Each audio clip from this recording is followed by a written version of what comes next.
When doing research for this topic, I came across a video or two that started out in a certain way. They started out at the part of the story where the kayakers found Valentina. And after some thought, I started to think that it made a good metaphor. You see, the kayakers would represent you, the viewer, as you mosey downstream, minding your own business, taking in the sights around you, until you see Valentina, who would represent the video, standing off to the side. You become intrigued, and even if you have passed her by, you come back around to her, to be regaled with a story of tragedy, mystery, and inconsistency. Hello, I am Evil Silly Putty, and today I have for you the Khamar Daban Incident, aka the Corona Group Incidents, aka the Russian Death March. So first, I want to tell you why I'm making this video. You see, a few years ago, a YouTuber I was following posted a video on this topic. I was intrigued, and I watched it, and then I put it behind me, as you do. A year or so later, I was going through the videos of a different YouTuber that I just started following. I found that they had made a video on this topic as well. I thought to myself, oh, I wonder what different opinions this YouTuber has. So I gave it a watch.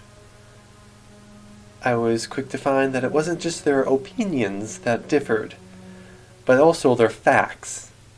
I wondered to myself, the fuck? So I thought maybe I should watch some other videos, see if they were different too, or if there's some agreed upon story. So naturally, I left it for about half a year, then picked it back up again, and lo and behold, when I watched this third video, the facts from it was different from the previous two. I thought that I should watch more, try and find all the differences I could. So I dropped it for a couple more months, and when I picked it up again, I started taking notes. And after some time, and about 38 videos later, I have compiled all the information and inconsistencies I could. I should warn you that 90 to 95% of the research I did for this video was watching other people's videos on this topic. Because why do my own research when other people have already done it? Although, judging on why I'm making this video, perhaps it's not the best way. But anyways, I don't like it when people don't have all of the information. So you see, the main reason I'm making this video is to try and remedy that for this topic. How can a person make an informed opinion if they only have one version of the story, and not the other versions that could contradict it? I intend to give every version of the story that I could find.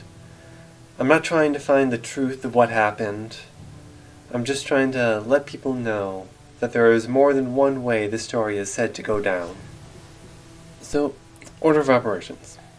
First, a cold open about the metaphor, then explaining why I'm making the video, then the timeline, the inconsistencies with some opinions, I'll let you know, and then theories, mostly other people's. So if you're watching this video, you most likely already know about this story.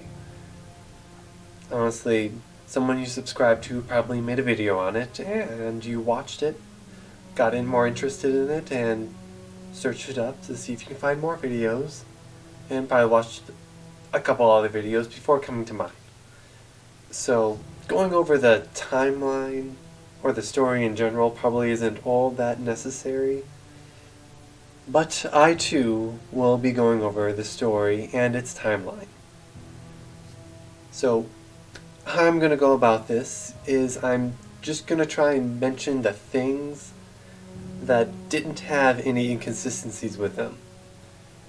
So if someone said they turned left and another person said they turned right, I'll simply say that they turned.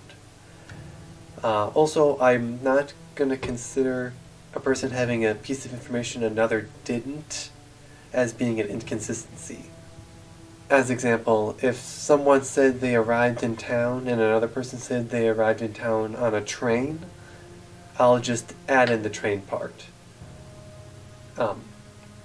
Also, as an exception, I am leaving in the inconsistencies with when it happened because it's a timeline and that's kind of hard to remove time from a timeline.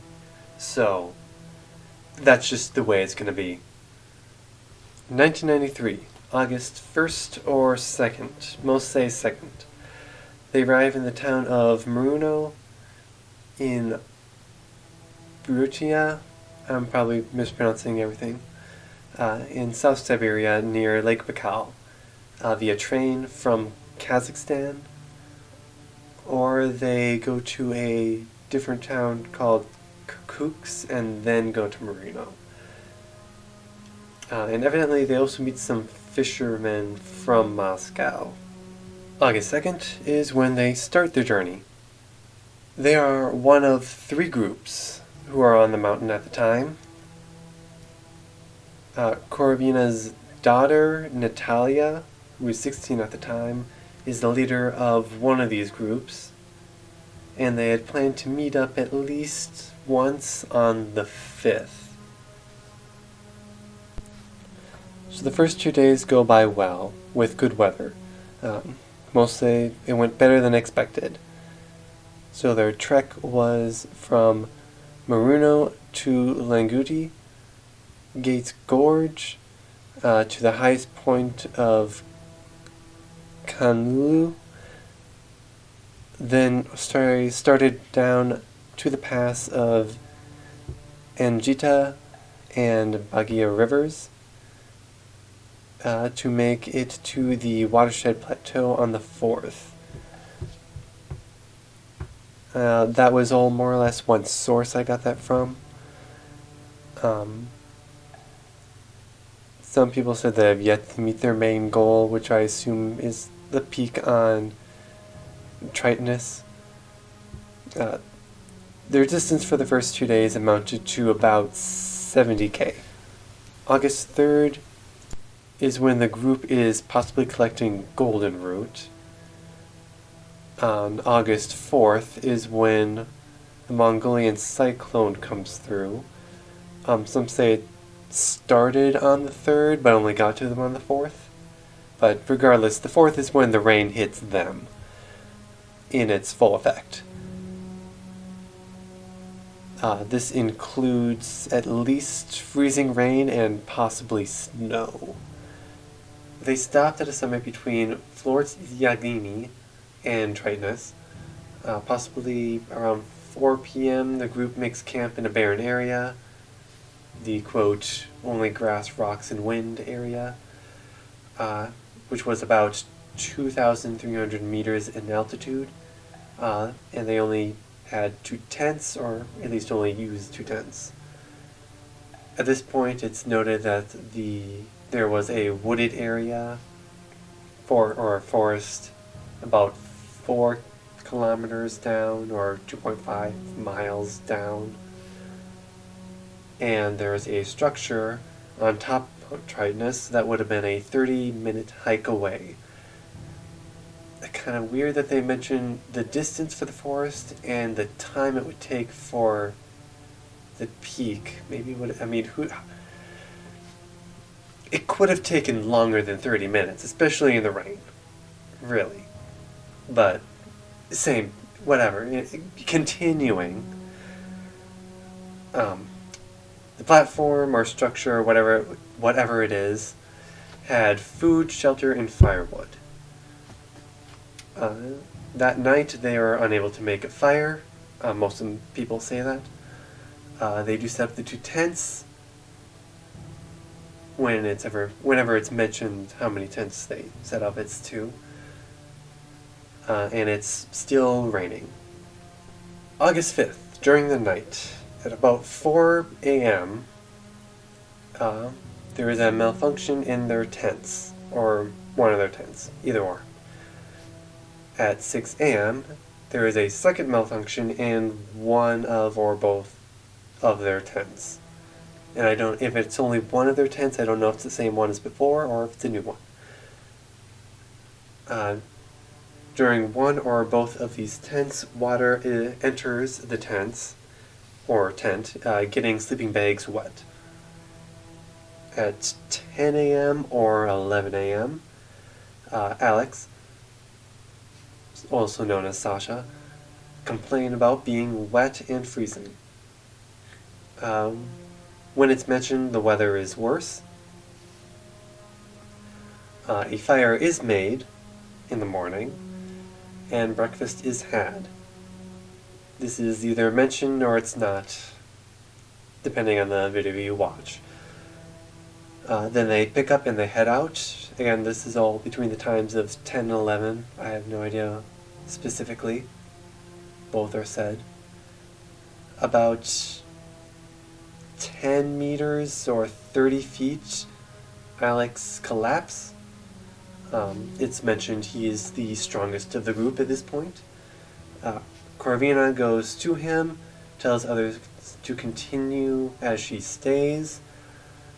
Sometime between almost immediately to not too long after, Corvina makes some kind of vocalization to make them come back. Okay, let's see who dies in what order. Corvina or Tatiana are the first.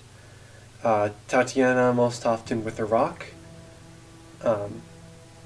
And they're normally interchangeable, so it's either Tatiana first, then Corvina, or Corvina, then Tatiana, I believe.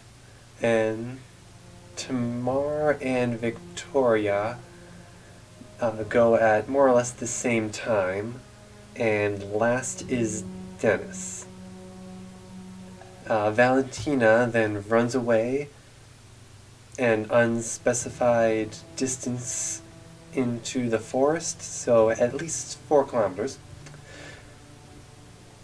Valentina then sets up a sleeping bag under or along with some shelter of some kind and goes to sleep for the rest of the day and through the next night.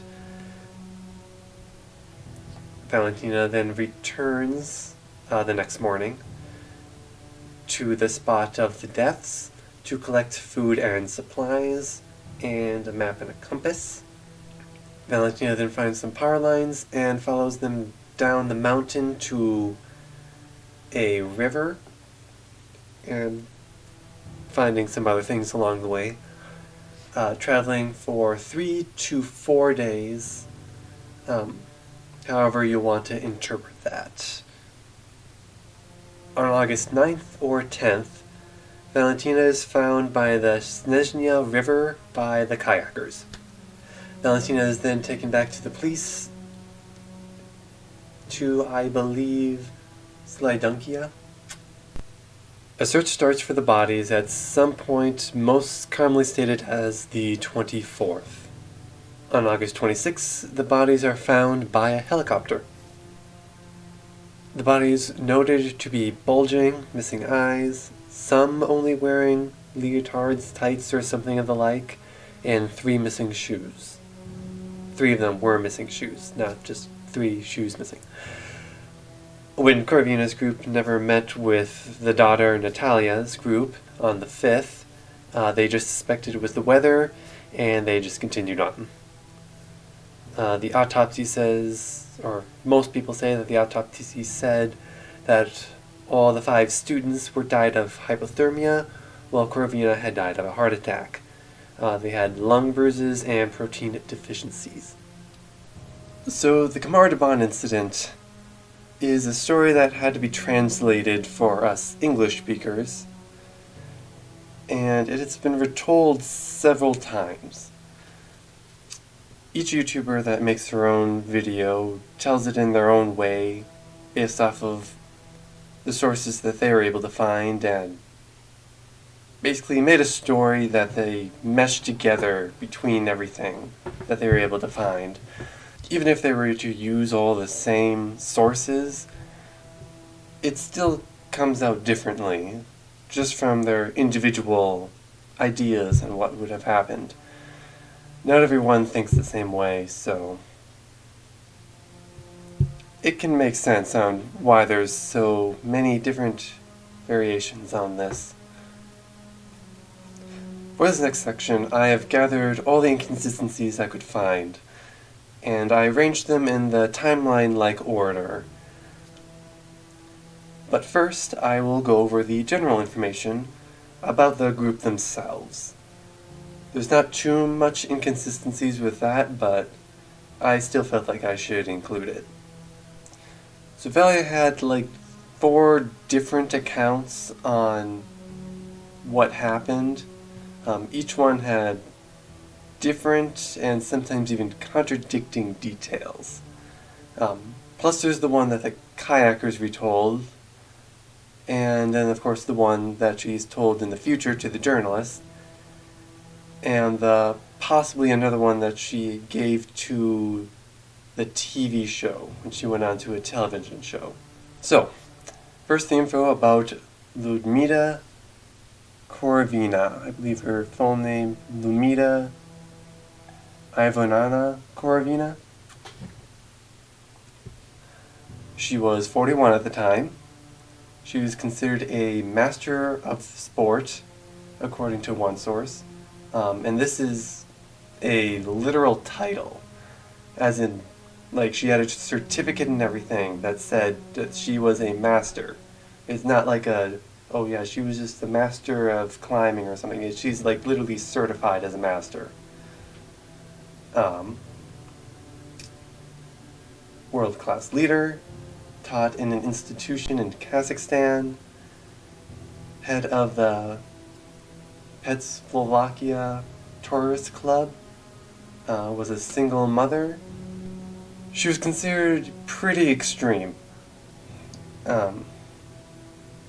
She often tested the limits of her students, having them not eat a lot and cover huge distances in one sitting. She is said to bring people back from hikes extremely exhausted. The students say that's normal. People thought that she exposed hikers to overly hard conditions. She was criticized for being too survivalist. She did drill-like training, pushed to get results, all that kind of stuff. And there, I think, more of the inconsistencies with that is more of how people saw her and how the students saw her. Because the students always are said to have liked her. But then pretty much everyone else says that she's way too hard. And I've gotten like both ways on how the students' parents thought of her. So I'm not sure what's 100% true with all of that. If all the she was too hard on them came out afterwards or if it was beforehand. But I have one account from a Yuri Golis. He was actually the leader of the search group that was looking for them. He said he had once met Korovina at a hike. She had 2 students with her who were too exhausted to even lift an axe to chop wood, and were very hungry, which was evidently the result of the training Korovina was said to be doing. I believe it was when they had found the bodies that he was the one who said that he was alarmed at the lack of food that they had around there. Because it was reported that they were only able to find a few cans of food, like 2 cans of beans or something. Don't exactly remember. But then it was also said that not bringing that much food would be normal, and so like that's normal amounts.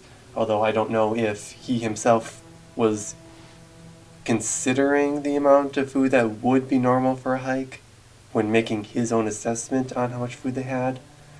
So, and I'll get into like the calorie things later Anyways, back to Corvina.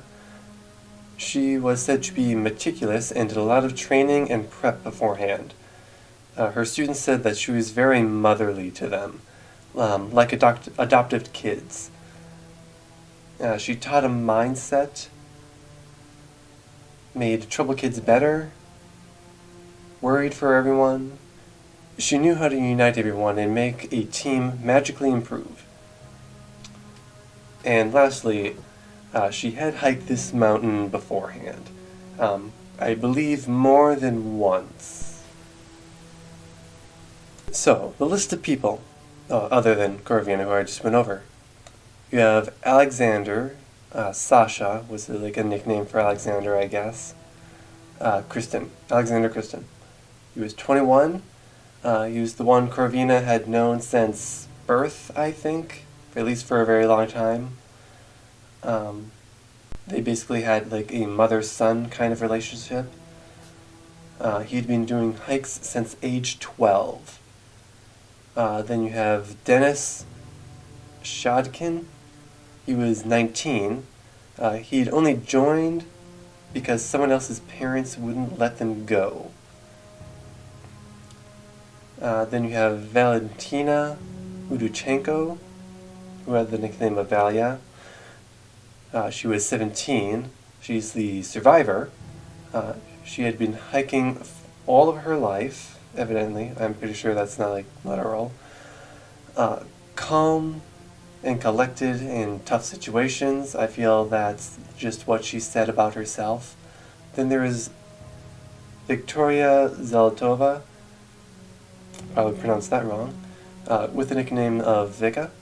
She was 16, less experience. Corvina didn't want to take her. She had previously gotten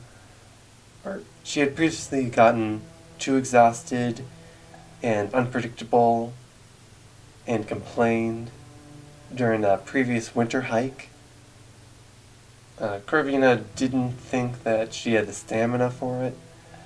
She got her parents to convince Corvina to let her in, which I find is kind of funny dynamic with she had her parents convince Corvina to let her in, while Dennis only got in because someone else's parents wouldn't let their kid go in, so I just find that funny. And then there's Timur Bapinov. He was 15. His parents were basically adventurers themselves, so they did hikes and went around the world all the time. So he's been experienced as well.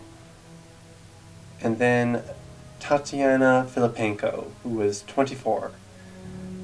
I had a source say she was a secretary at the college, but I'm not sure if she was a student or a secretary. I mean, certainly she's old enough to not be a student, but that one I never got to the bottom of. She had done hikes, but nothing too challenging.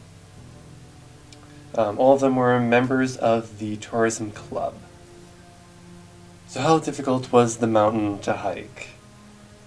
All in all, this one is considered a safe location. Its difficulty is often mentioned as like medium difficulty. I've heard that it's either level 3 or level 4. There are more than one rating system for this that I've heard. I believe the level 3 is on like the normal one, which has a rating of 1 to 5. So that's basically right in the middle for that one. The other one that says that it's level 4 is for like a special Russian rating system, which I have heard is from a 1 to 4 rating, which would make this one a very challenging. So I'm not really sure about that. But most people say that it was like a medium difficulty hike, and I am inclined to believe that more. But I don't know if maybe Russia just doesn't have too many difficult mountains, and they just rate them on their own mountains. Because I'm sure other mountains in different countries are more difficult than this, and if this is just like the hardest one they got, that's that. So, that's a little bit of a mess. So, their plan was to start in the town of Marino, near the border of Briotia. They went to,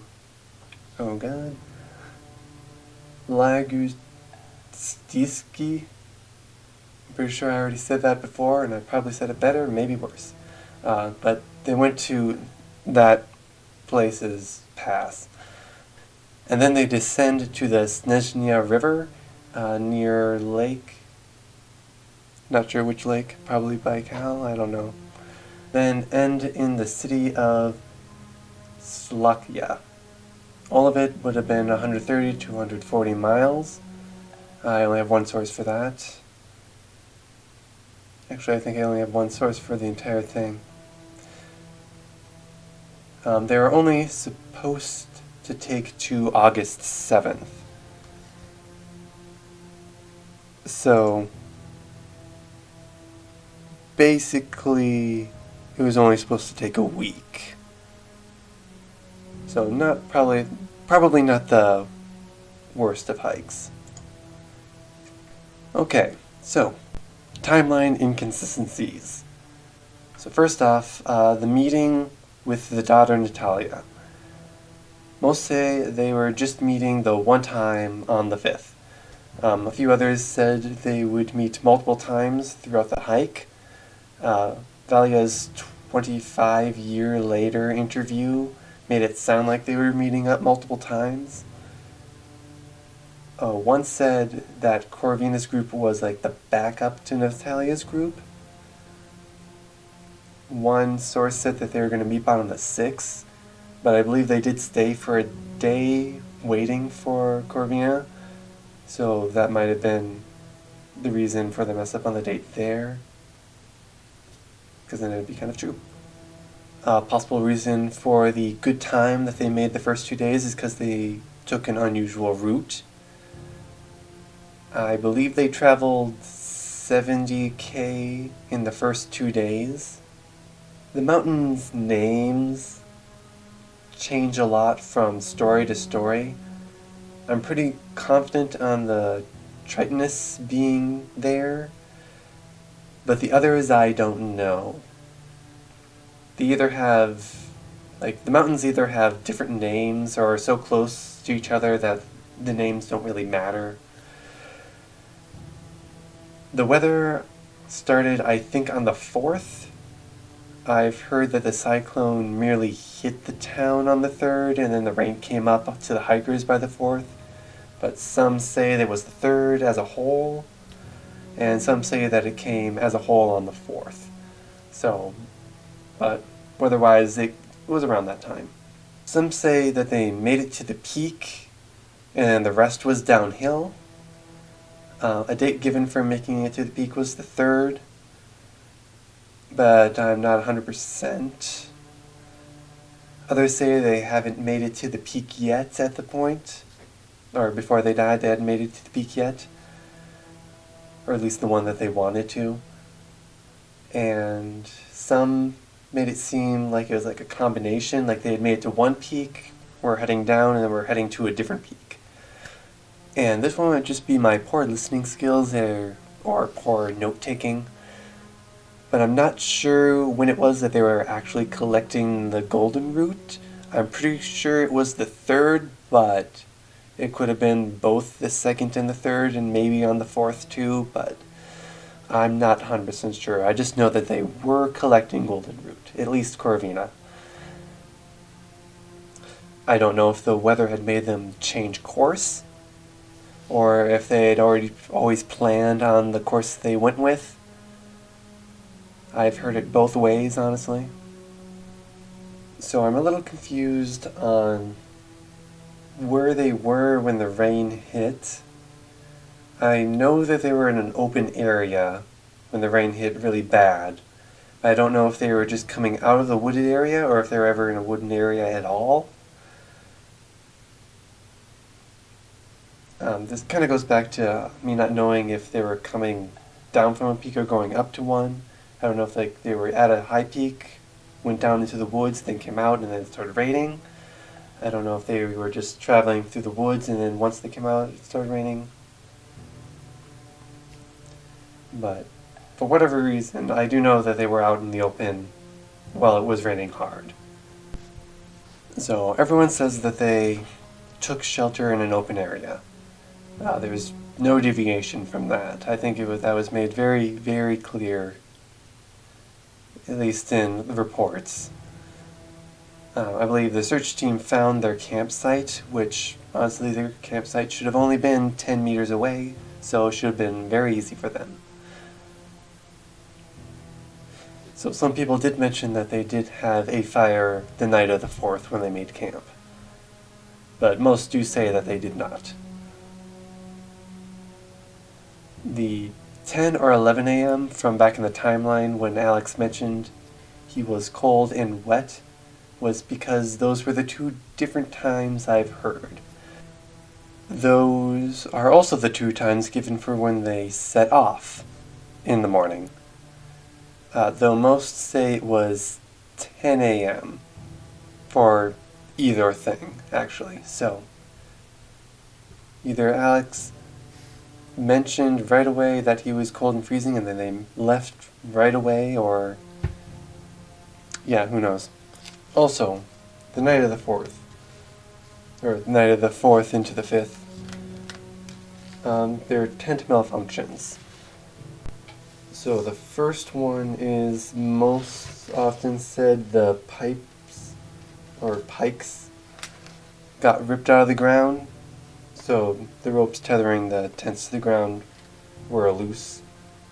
And then the second one is the tents ripping, which would be the thing that let the water in. And again, I don't know if it was only one tent that experienced these things, if both tents experienced both things, or in whatever combination. But I didn't mention specifics in the timeline because I don't know if they're always mentioned in these stories that people say online. So I just thought to rather mention it here. Moving on. There are some variations in the next morning. Some variations say they had a fire and breakfast. Others say Corvina just wakes them up and tells them to go, like in Valia's future account.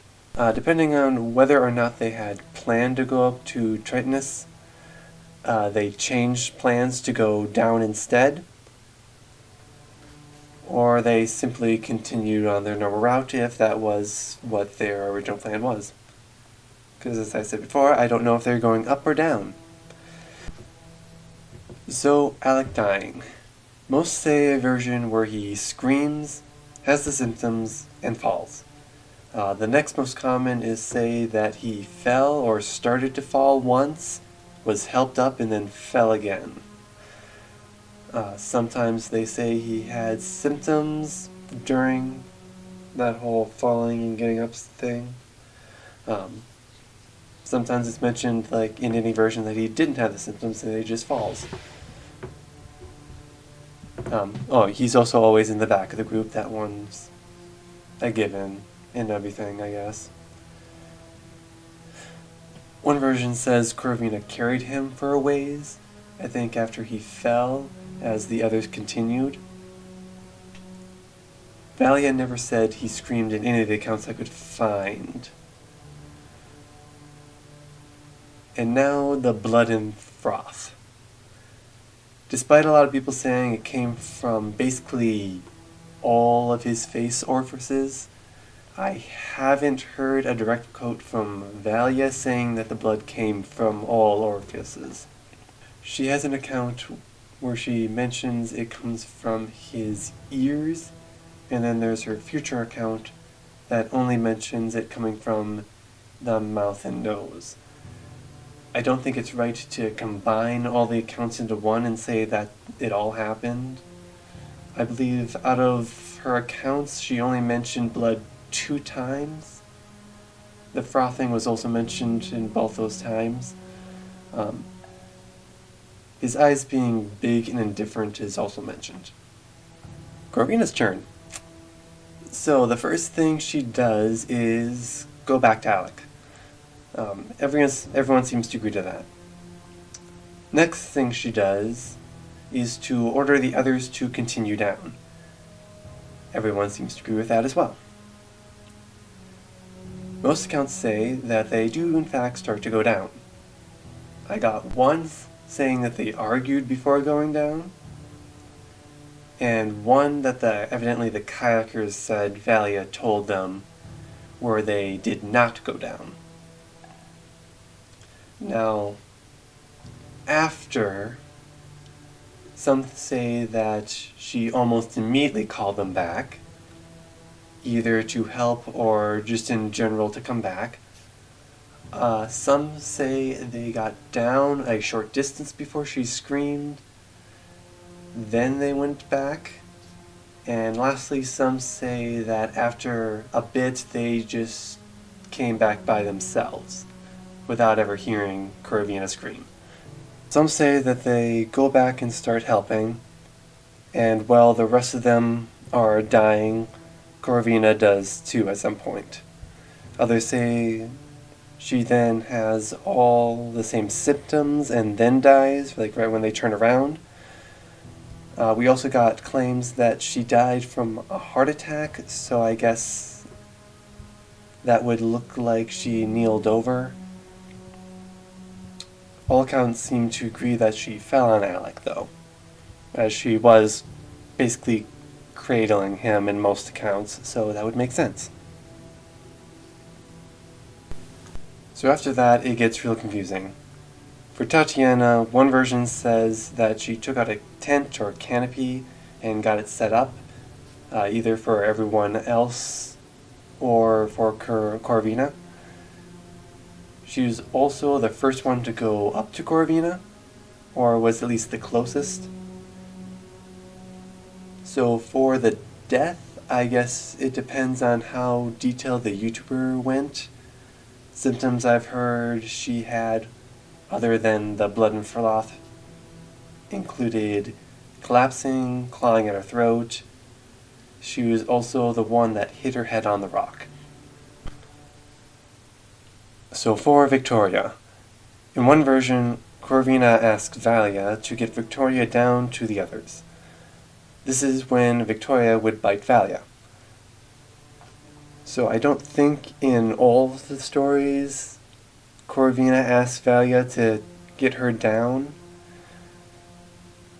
but I do believe that Victoria biting Valia is mentioned in a lot of the stories, even if the asking part isn't.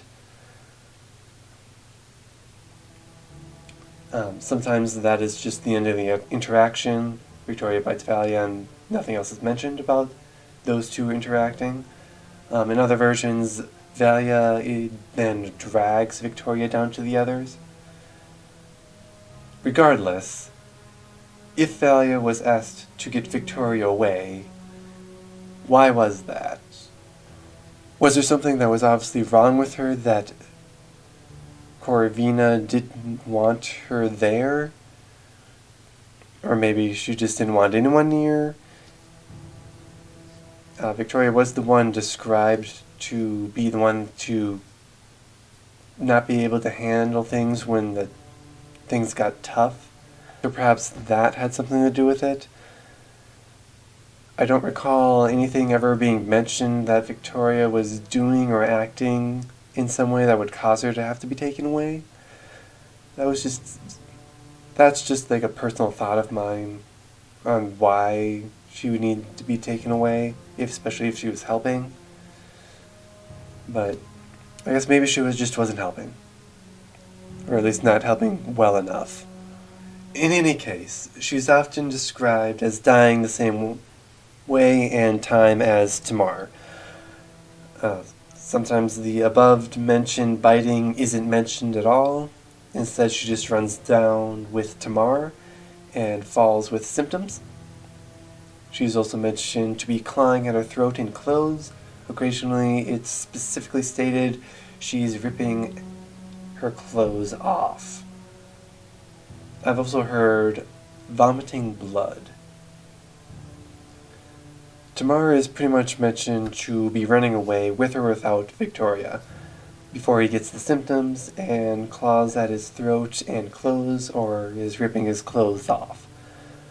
I mentioned here that when they say tearing at his clothes, I don't necessarily believe that means that he was tearing his clothes off, but more like maybe just gripping his clothes, or maybe like scratching his clothes is a way to describe it. So not necessarily like tearing his clothes to get him off, but more like tearing at his clothes to like clutch himself. In my personal opinion, the whole like tearing their clothes off part of the hypothermia whole deal thing might not have even happened with this. So Dennis. He seems to be the last one to go. One version has Corvina saying he was to take the leadership position while she stayed back with Alex. We have him hiding behind some rocks. Sometimes he's also in a sleeping bag.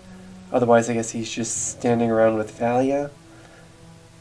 After everyone else dies, he either gets the symptoms and dies too, or he tells Valia to get running. Sometimes he gets the symptoms and then he tells her to run. If telling Valia to leave, depending on what the YouTuber said he was doing beforehand, he either gets out from the rocks to go to her or just walks up or something. A version some newer videos have been saying is that Valia called him to go with her. Things he tells her are normally a variation of she needing to get supplies that they need and then they run. Sometimes he tells her to forget about the supplies and just start running. There's also a version where he tells her to dump most of her stuff out of her bag. The ways that he dies are just behind the rocks with the symptoms, suddenly falling as Valia looks at him while she's trying to get supplies from her backpack, or he falls when they're running after a short distance. So what was Valia up to during all of this? One version says that Valia was just frozen. I don't think she ever said that herself, but I assume that was basically an interpretation that people got after not being able to find anything that she was doing during this point, so they just assumed that she was just standing there. Otherwise, we got her going up to Corvina after Tatiana pulls out the tent, where then Corvina tells Valia that Alex doesn't have a pulse, and then to get Victoria to the others, which is where Victoria would then bite Valia. And then, of course, the part where she's gathering supplies to flee after everyone is dying. Victoria doesn't bite her in all the stories, as I mentioned previously. And there was a version that after she was, frozen solid, not moving in that version, that then she went up to Corvina to find that she was dead. And now for what Valia did next. We know that she went down to the forest. How far, I'm not quite sure. I've got everything from just into the tree line to all the way down the fucking mountain. Most people say ran as far into the forest to where she felt safe, which is out of the ass for how far? I don't know. I remember hearing that a newspaper had said how brave she was for staying so close to where the incident had occurred. So that's pretty much the only concrete declaration of how far she went into the mountain. That was a quote from an original source, but I only heard that once, so I'm not 100% sure about it. She always seems to have brought a sleeping bag with her. Otherwise, it's said that she wrapped herself in a tarp. I've heard that she took cover under rocks, a crack in the hillside, trees, or a tent/tarp/canopy that she had also brought. Some people may have said tree because they saw the word canopy and they thought tree canopy, when it was supposed to be more like a tent canopy, but that's just a guess on my part on why they may have said that. It may have just said tree. I haven't really read the original sources, as I mentioned above. There was also a mention of her getting dressed. I don't know if maybe she wasn't dressed properly, or if she was just getting warmer clothes on because it was cold. Didn't really specificate, but I've heard that a couple times.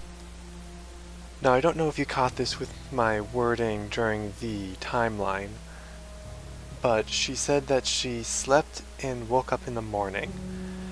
Now, I don't know if this is some kind of bad translation or not the whole thing, but it seems like that after the event that took place at like 10 to 11 a.m., she slept for like 18 hours or so.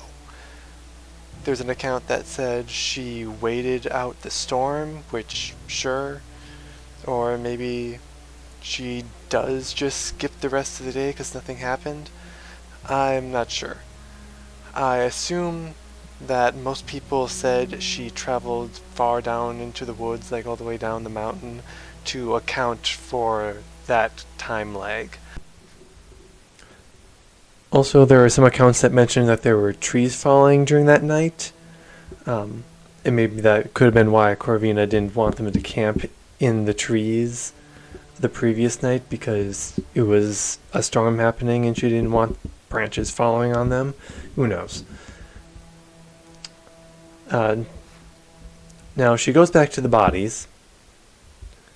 So this would take the same amount of time, or more likely longer, than the amount of time she spent leaving. So if she did run all the way down the mountain, she would probably have to spend most of the next day going back up. Because of that, I don't think she went too far in, because that would be running down the mountain for, from 12 to probably 10, so that's a good 10 hours. And granted, she probably wasn't running at full sprint the entire time, being that it's 10 hours. If she spent that long running down the mountain, I don't know how long it would take her to get down the mountain. But I'm assuming this would take quite a few hours, and I don't think people incorporate that in their idea on the timeline of how the story went.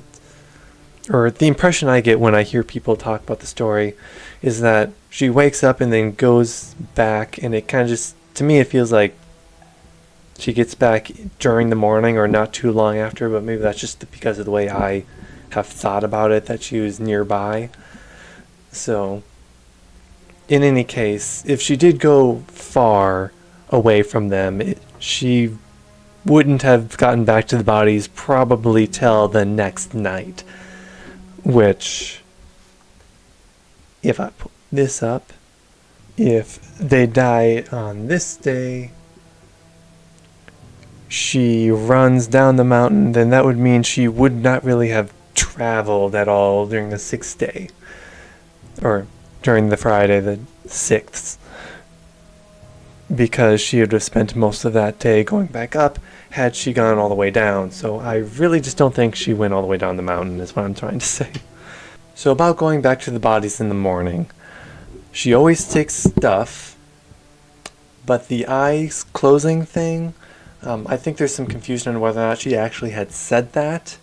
There's a report from a Russian guy saying that a more accurate translation of that, what she had said, is that she'd closed her own eyes, as in averting her eyes. Regardless, if they had been bleeding from the eyes, she would have had to have some guts to go up and touch them all.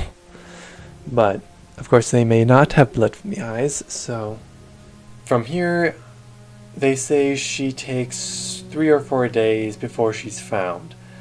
Valia said 4 days in her future account.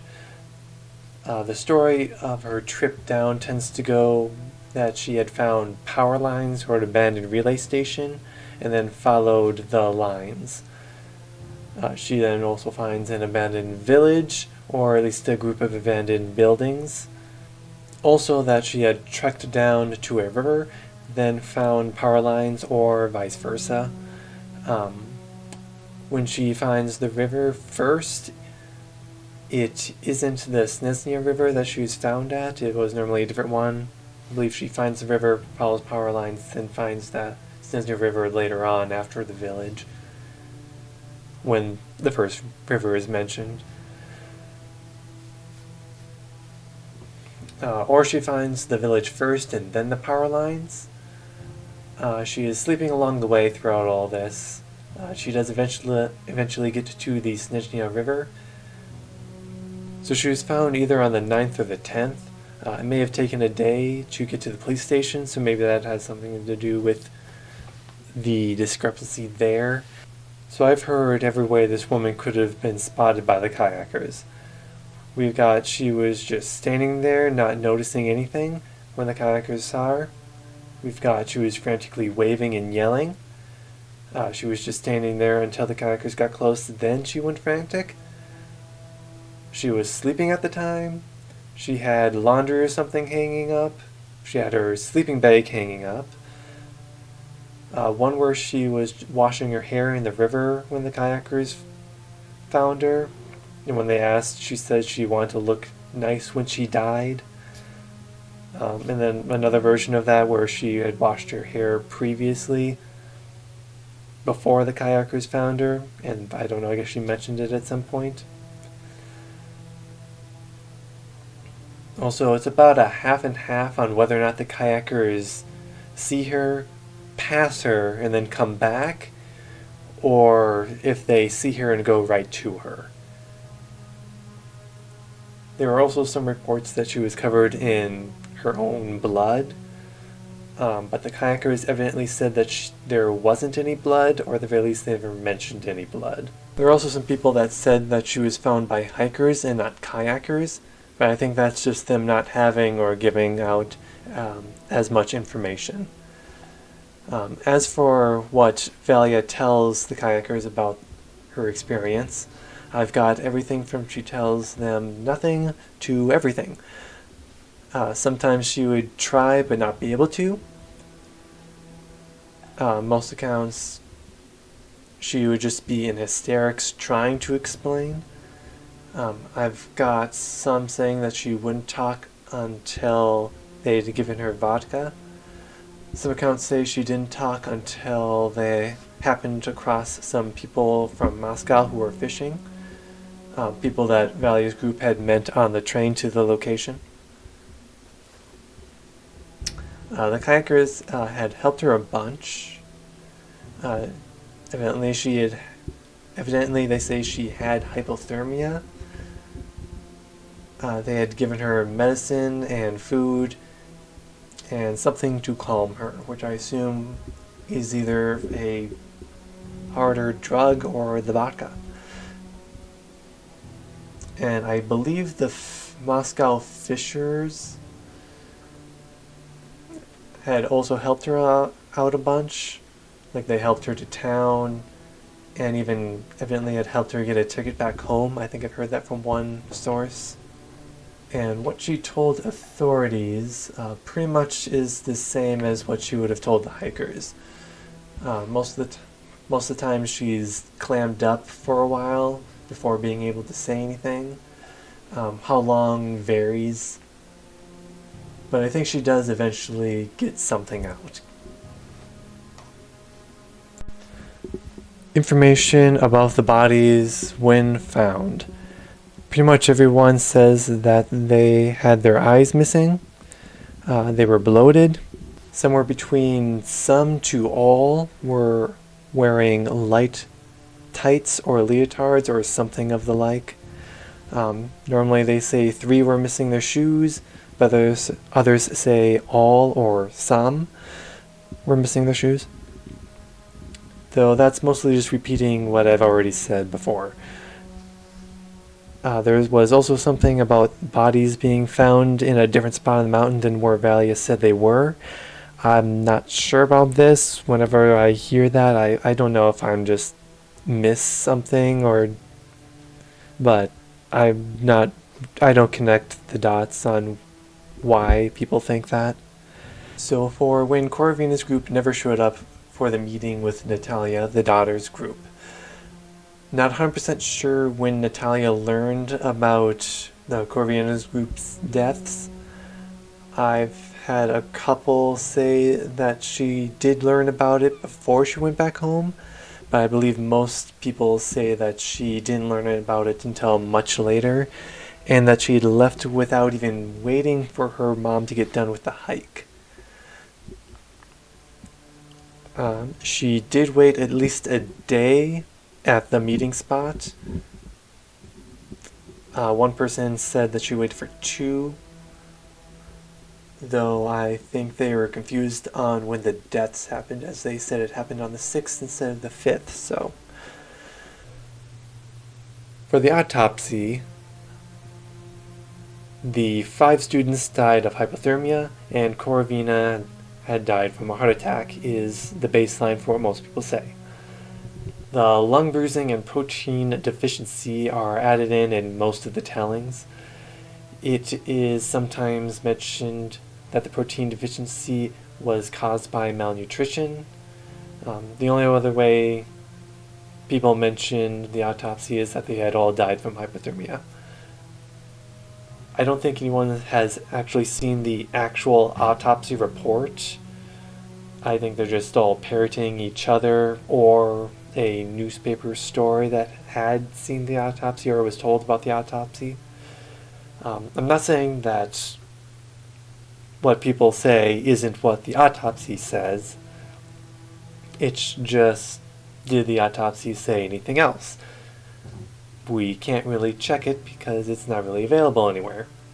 And that being said, it's mentioned that Corvina had died from a heart attack, yet there is no mention of Tatiana having any head damage had she had actually hit her head against a rock. Also, Corvina having died of a heart attack may have only been what the rescue team had said. I know that there was something they made mention to in their report, so it may be different from the actual autopsy and just confused into all that. Other info I wasn't able to find a good spot to stick in. They were skilled trackers. They all came from Kazakhstan. The prep time for the hike was 6 months.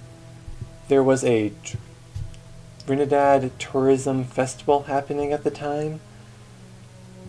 I think it was an event for the location, or it may have been a general worldwide event. I couldn't find anything about it when I looked. Corvina's daughter Natalia, who was 16, was there with her own group. Natalia was supposedly paid by the government to not talk or try to find any info about the incident. She supposedly said this during the TV show, but one source said that it was a newspaper. Maybe it was both. They had the worst weather that June and August in 30 years. 5 years later, a journalist did the hike, said there was a place to spend the night with fire and food just 30 minutes hike away. I think I mentioned that part. Altitude info. Lowest peak is 6,856 feet. Altitude sickness normally sets in at 6,500 feet. There's evidently a sticky fog. The first time I heard about this, it was a different group that was in the area that had said that. Later videos are saying that it was Valia who said this. I don't think it was anything special. I think it was just fog. Fog's just normally sticky. Not too weird. There's reports of animals acting weird in the area. I don't know how they were acting weird. I only got deer stared at people instead of running away. Spooky, I guess. There was also evidently something about bears waiting for trains and then jumping in front of the trains to kill themselves. Not 100% sure if that's a true thing that actually happened or if that's just stories and exaggerations people are saying. So the newspaper may have been done in 2018, and the TV show was March 1st, 2019, on Russia's biggest TV show called Let Them Talk, but, in Russian. That one I learned from a YouTuber, Stratego.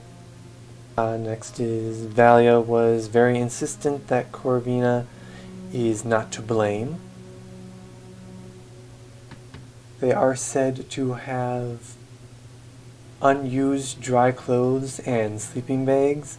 Like they were in plastic bags. They were all completely dry and good to use. That they didn't. Corvina evidently had a bag or two of golden root. I don't know how big these bags were. I don't know if they were a small Ziploc or a large sack. It's never really specifically mentioned. The families were evidently not allowed to see the bodies.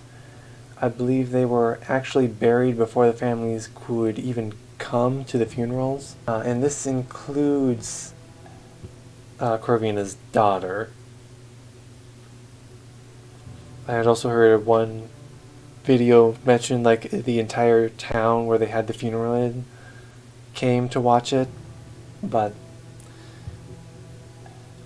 only heard that from one person.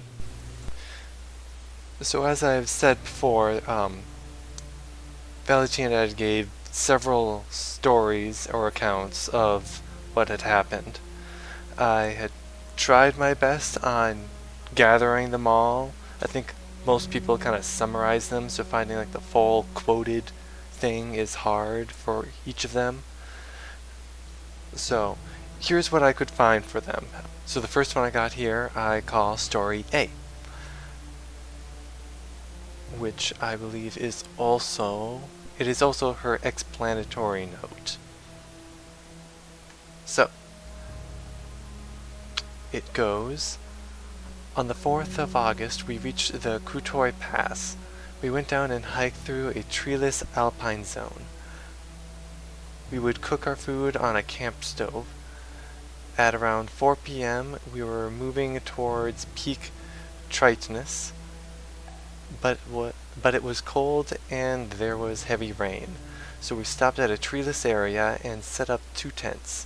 At 4 a.m. our guy ropes were torn, so we changed them. At 6 a.m. one of the tent poles was torn from the ground. Sleeping bags got wet. August 5th, 10 a.m.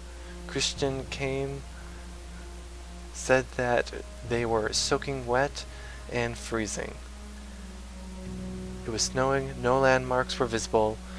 We collected our backpacks and began to go. After about 10 meters, 30 feet, Christian fell.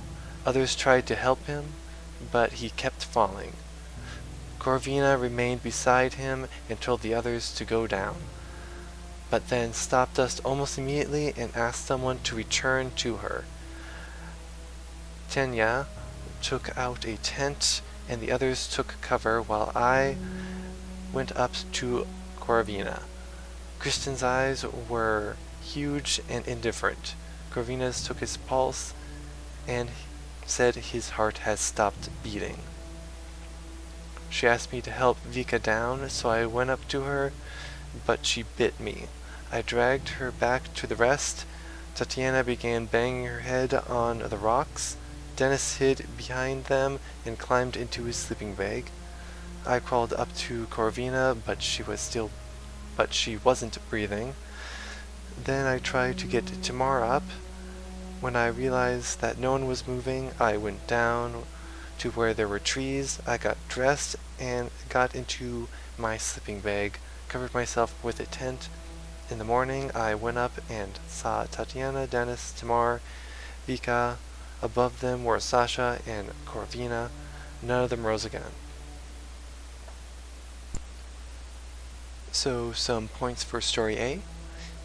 This one does mention that at 4 p.m. they were moving towards peak Tritonus but stopped to camp. This one also includes the tent malfunctions. I don't think many of the other stories included the tent malfunctions.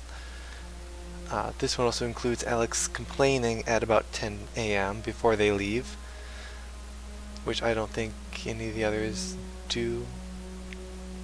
Which is a good thing to note, that at 10 a.m. before they left he was complaining, meaning that he was already showing some problems. So they probably should not have put him in the back. In this one, Alex also falls, but he doesn't die because the others try to help him up, but he keeps falling. And he never has symptoms, because actually no one in the story shows any symptoms according to what Valia had said in this story. Instead, Alex just falls at one point, and then Corvina just stays with him and tells everyone to go down. And also this one mentions that she pretty much immediately calls them back, instead of waiting at all. Also mentions that Tenya opens up a tent, or at least something like a tent. It could have been a canopy.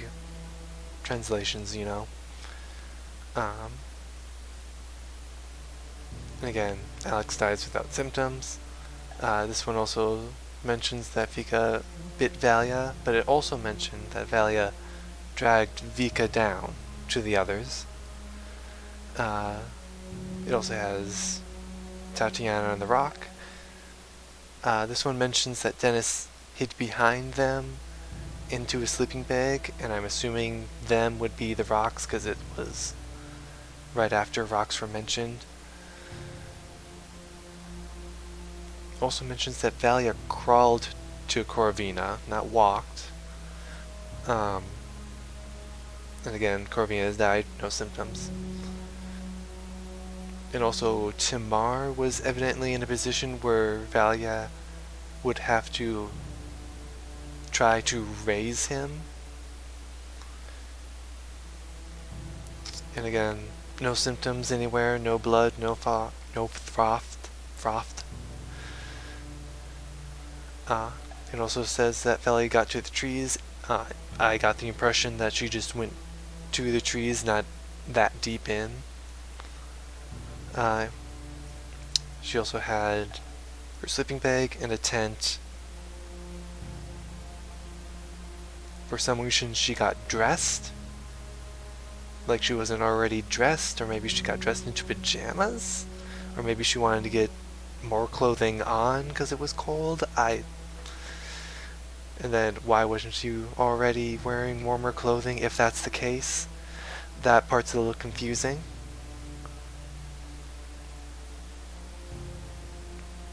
And then of course, next morning they were all dead. I don't think this story mentions that she went to get things from them, but she probably did.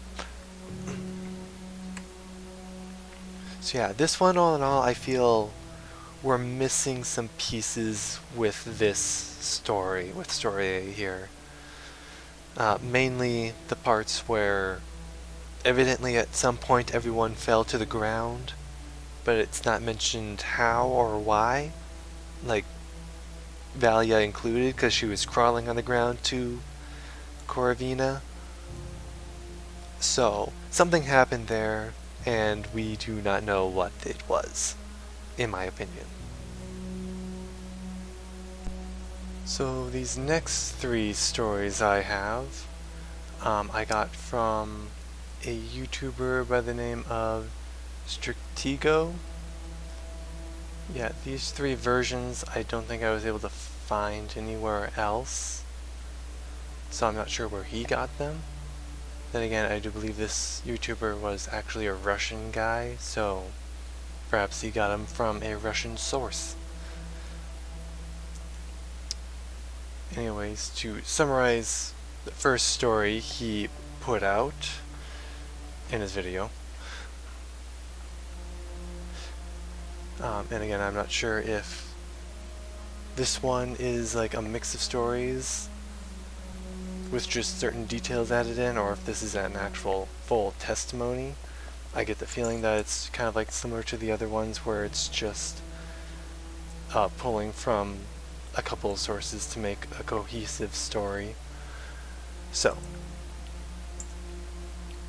for this first one, we have August 4th, the group stops at an altitude of 2,300 meters in a barren area. Next night, which is the night of the 4th, or the night of the 5th, I put a question mark on that, the weather got worse. Corvina decided to change plans of the overnight stay by bringing the group slightly lower down the mountain. During the descent, Alex suddenly fell sick. Foam came out of his mouth, blood came out of his ears, and he began to roll on the ground at around 11 a.m. and he died. Corvina stays and tells the others to go into the woods ahead of her. Victoria, Tamar, Tatiana fell down and started tearing their clothes off, some hiding behind rocks, some beating their heads against rocks, some screaming and lashing out as Valia tried to drag them to shelter. I don't think he says specifically which people, but I think we all know who did what by now. Valia realized she couldn't take anyone with her, so she goes down to shelter alone for the night. In the morning, she returns to the camp. Everyone is dead except for Corvina. Corvina then pointed which direction Valia should go, and then Corvina died. Valia took some supplies, map, food, and looked for rescue. Several days of walking by rivers and abandoned power lines. On the 5th day of her journey, she found an abandoned village.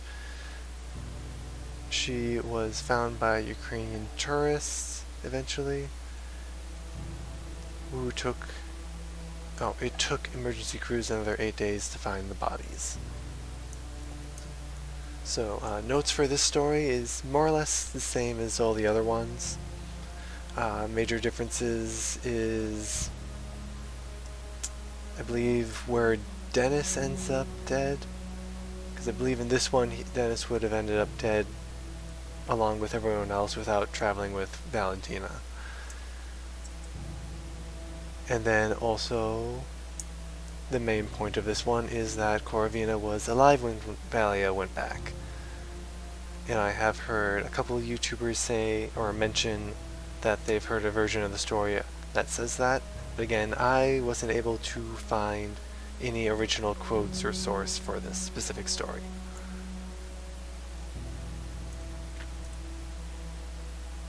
Other things, and if this one was actually made from a direct quote from Valia, then this would have been, I think, the only one that mentioned the abandoned village. I don't think any of the other ones mentioned the abandoned village specifically. I'm actually not sure where that comes from. The next story that he mentions in his video is just a really short thing. I just have some bullet points here. It's evidently a story told by a rescuer. I guess Valia may have told them this story. So what I have here is Alex suddenly fell ill. Corvina dragged him on her back for some time while the rest of the group descended without them. Valia went with the group and witnessed the mass insanity. Valia went back to Corvina, who told her Alex had died, then died herself. So, kind of a wonky order on that one. Normally, the Corvina telling Alex has died happens before the insanity. And then the last one he had was evidently a story, or the official story from the rescuers. So I guess it's a different one than the other one. Which just says Corvina died of a heart attack. Dennis began to hide behind rocks. Victoria and Tamar probably went crazy. Tatiana, rock. So, and again, those 3 last stories I really have only seen from Stratego. Although I don't know if these, like the last 2, are smaller quotes of other stories I might have. But, yeah, a little confusing, but I felt I should add them regardless. So, the next version of the story I have is also another one that I've only heard once from a specific podcast. It's from... Well, the podcast no longer exists as far as I can tell. I tried to go back to get more direct word for word rather than just the shit notes I took. But when I went back to the channel, which is the Columbus Podcasts, it appeared that the video is no longer there. This Columbus Podcast appears to be like a podcast company or agency because they had a whole bunch of people on their YouTube channel. I'm assuming that whoever did the Corvina one just got fired or something or left, and I'm not sure if this video of theirs exists anywhere else because I did not write down the name of the specific podcast that did the Khamar Daban story. So, and I'm a little surprised that I would not have found it afterwards anyways, because again, at this point I have listened to, 53 different stories or 53 different videos, so I guess I can't get them all, but anyways, so this one is evidently a story from the kayakers, and is evidently what Valia had told them, which I know not all of the videos about the Khamar Daban incident say that Valentina told the kayakers anything, but it's a kind of a 50-50 thing. In any case, the story that the kayakers evidently had. So, we were the first who Valia told about the deaths, we being the kayakers. They were very tired, in a hurry. They didn't wait out the cold, but walked and got even more tired. Alex grabbed his heart and suddenly died. Then everyone became and went into madness. She tried to drag someone by the hand, but they broke free and ran. She was cold, so she went into the forest to wait out the weather. When she returned, everyone was dead. When she got to the river, she washed her hair.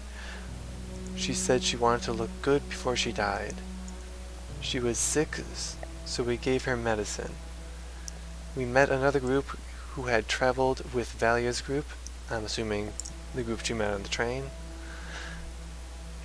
When they asked about the others, Valia told them what happened. They helped Valia get train tickets. So, again, this specific version, this specific quote, I could not find anywhere else, although a lot of the details in the story have been mentioned in other videos. So, whether or not this one actually even is a real quote or not, I'm not 100% sure. Although it is very interesting if it is a real one, being that it was the first story that Valia would have told. So unless Valia deliberately left out a lot of stuff, aka like the bleeding and foam, it's kind of insightful in that way.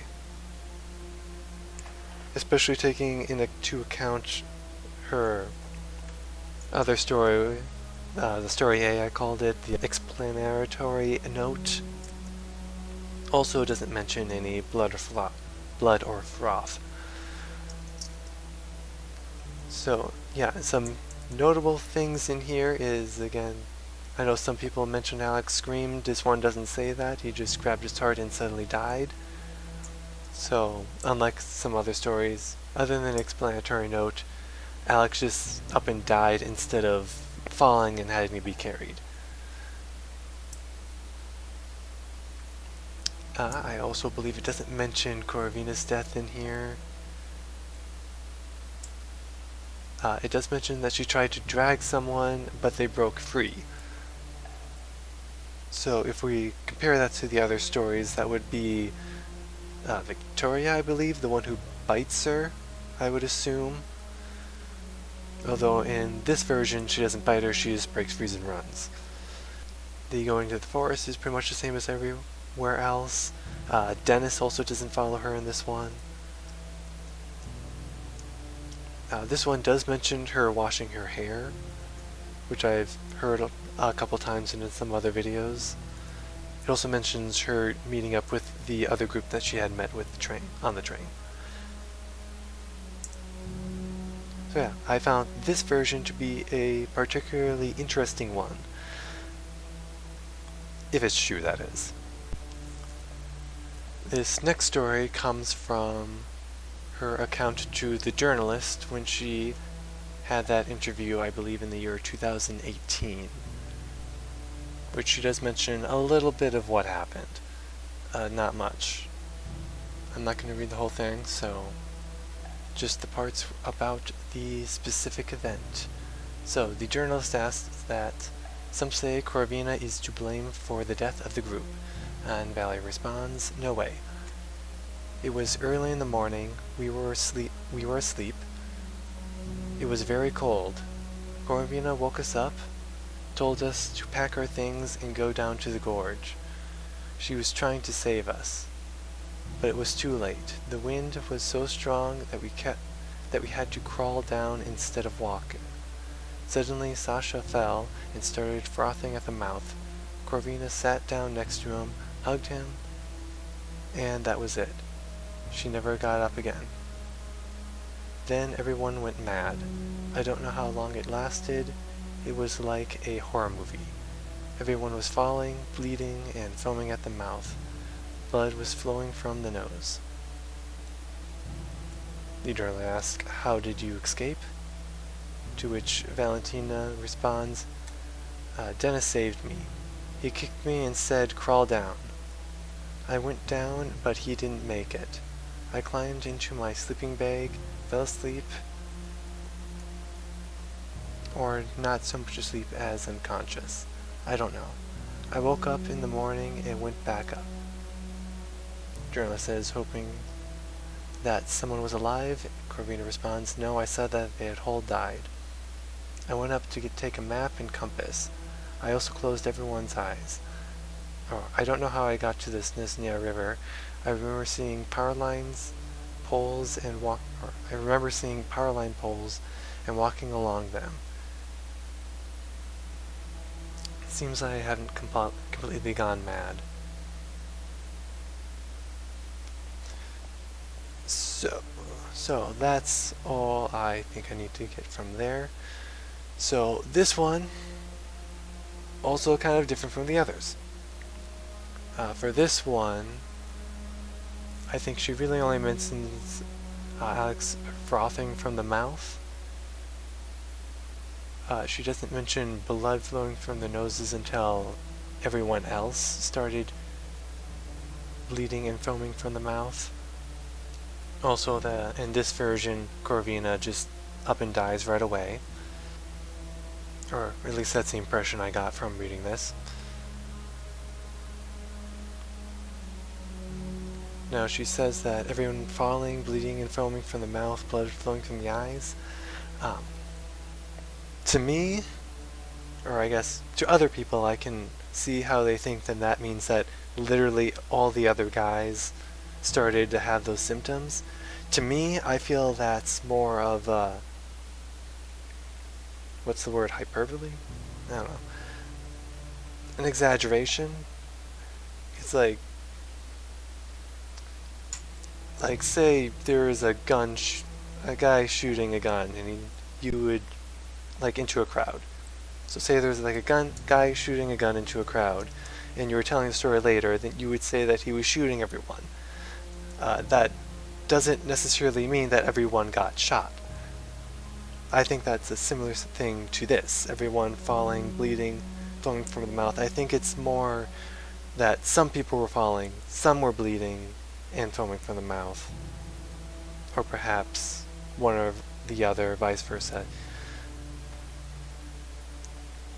So, I don't think this account necessarily says that everyone had those symptoms.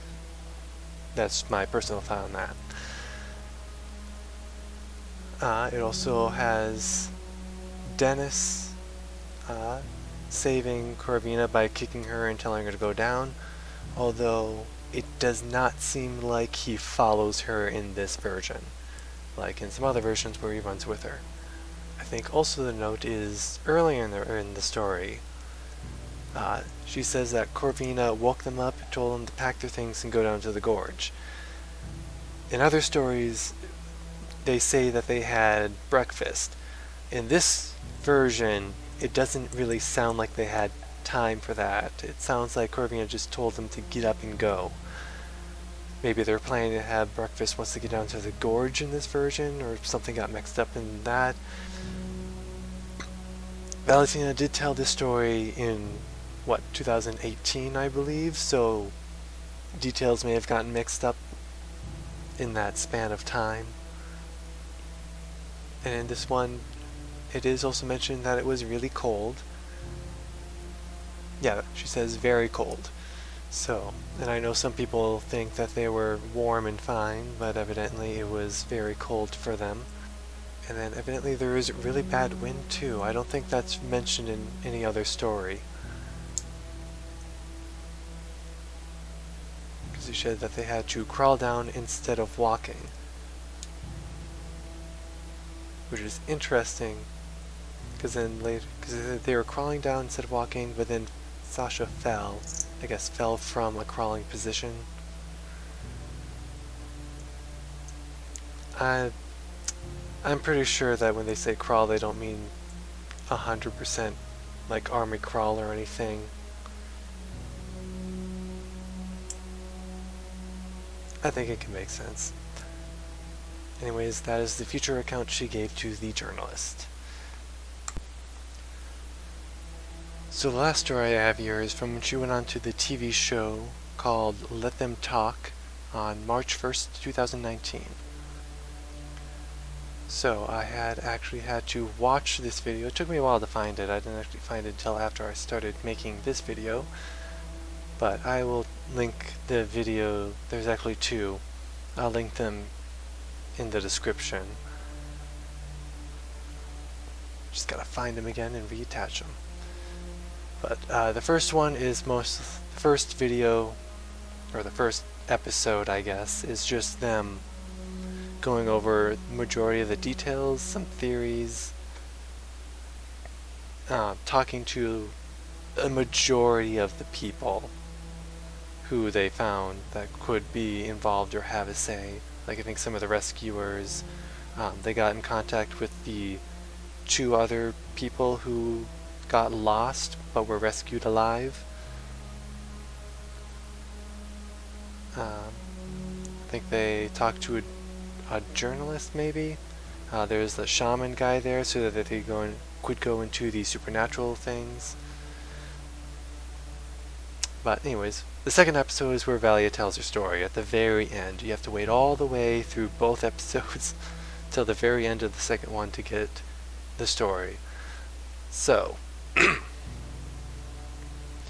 the TV shows are of course in Russian, so I had to use the Google Auto Translate into English. It wasn't the best experience, but it allowed me to at least follow along. If you watch the videos yourself, I would recommend you doing that too. It's just in the... You just have to turn the closed captions on and then go to the settings, and then it should give you some options to translate into English. Anyways, this story is one I kind of had to translate.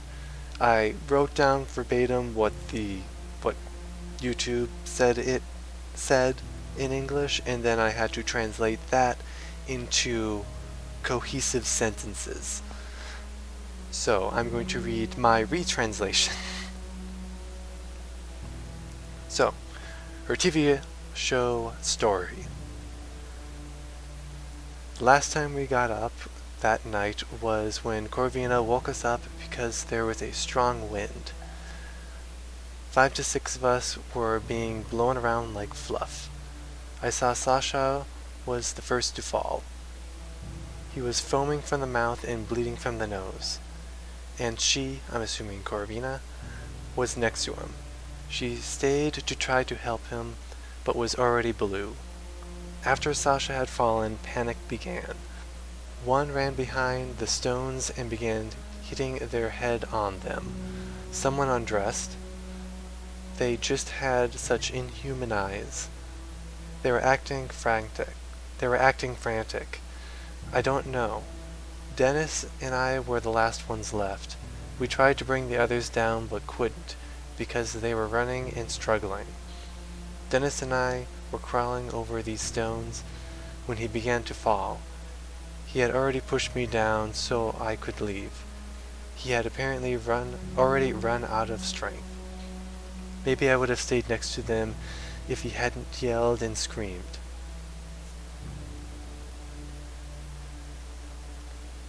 After I hiked down, I spent the night there. I don't know how much time passed when dawn broke. I went back up because everyone else was already dead. I took a compass and a map. I really wanted to live. I wanted to find people for help. I know I was following these power lines. On this river I was found by a group of Kevia residents who were kayaking.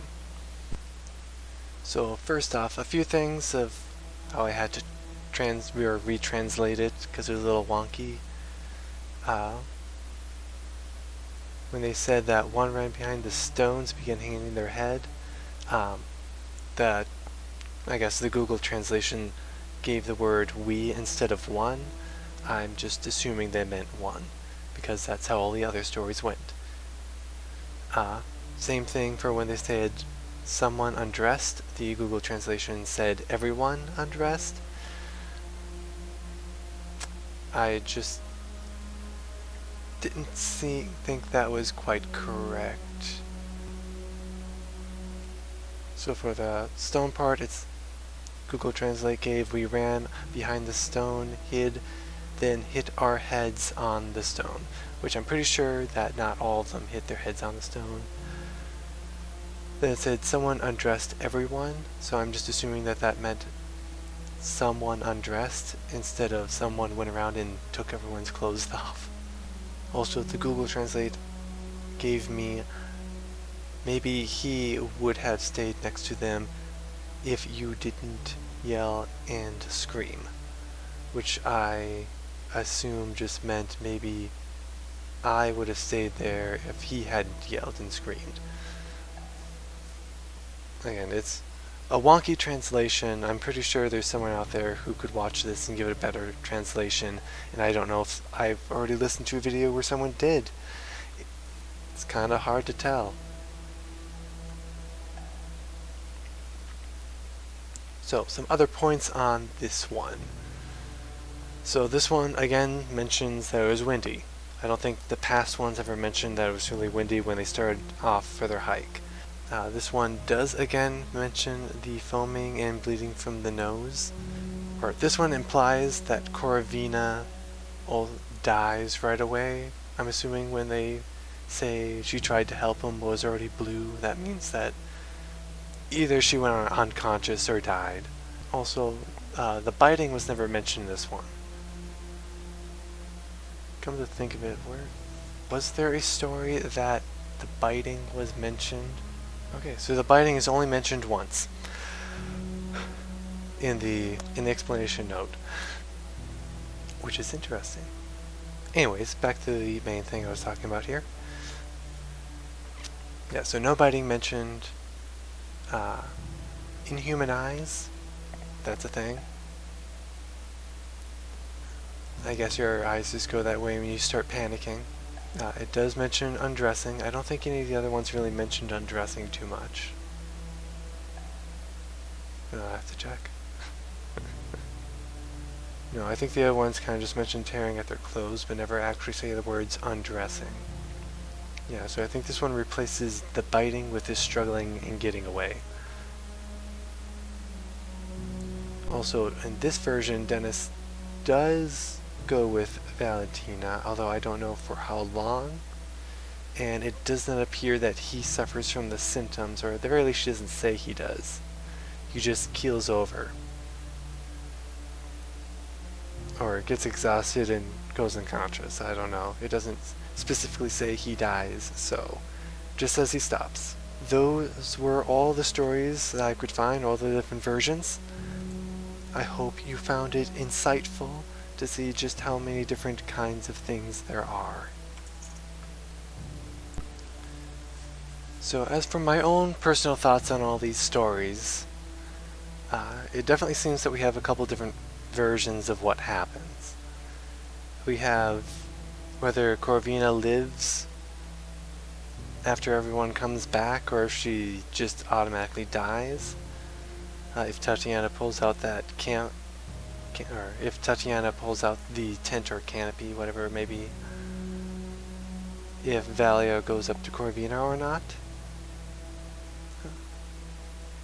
If Corvina tells Valia to get Victoria to the others or not, and whether or not Valentina drags Victoria down or not, and I guess whether or not Victoria bites Valia, and then also literally anything that Dennis did. Does he hide behind a rock? Does he get into a sleeping bag? Does he just die behind the rock?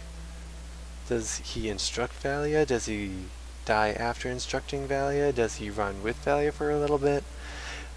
I have no idea what the fuck he does.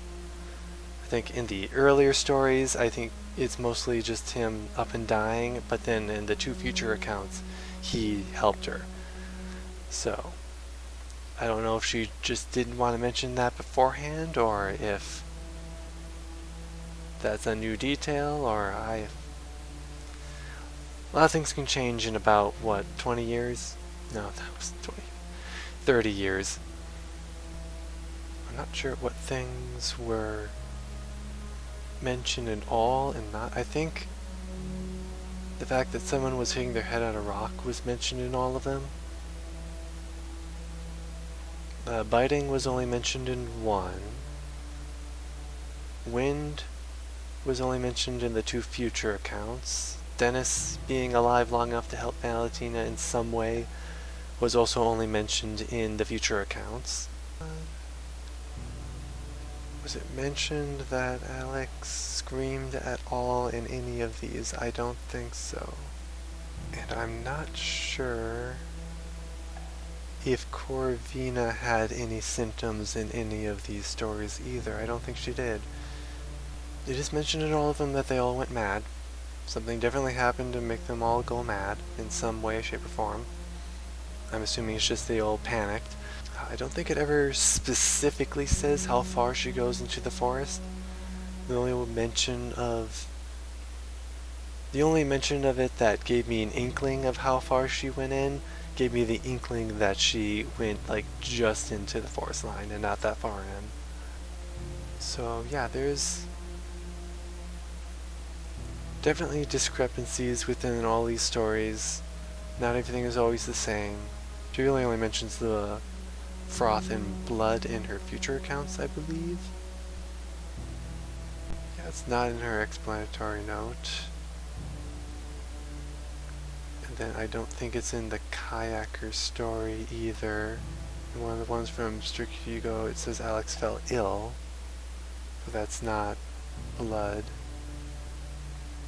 Oh, it is mentioned in the first Stratego story, the one where Corvian is alive after Valia comes back. But like I said before, that one might be just a mix of a couple different stories, because I never saw quotations around any of this when he was saying it. This is like his introduction story to the video he did. So yeah, A lot of differences. Definitely, I would not call those the same stories. They had the same plot, but they didn't have the same events. So, that's probably a good reason on why there's no cohesive explanations for what happened during all of this. So actually, looking over all the quoted stories I have for Valia, I don't think Valia herself in any of her stories actually says that they had breakfast that day. I'm not actually sure where that come from now. I'm not sure where the source that they had breakfast on that day that happens. Which is weird because most everyone says that is a known fact that they did, yet I don't see Valia ever stating that she does. In her journals, in the story she told the journalist, she just said that they got up and went. And the same thing for the one in the TV show, she basically just says that they got up and went. And in her explanatory note, they said that they packed their bags and went. I don't know where people are getting that they had breakfast from. Am I missing a story? So yeah, I have no idea where people are getting that they had breakfast from. Interesting. So a pet peeve of mine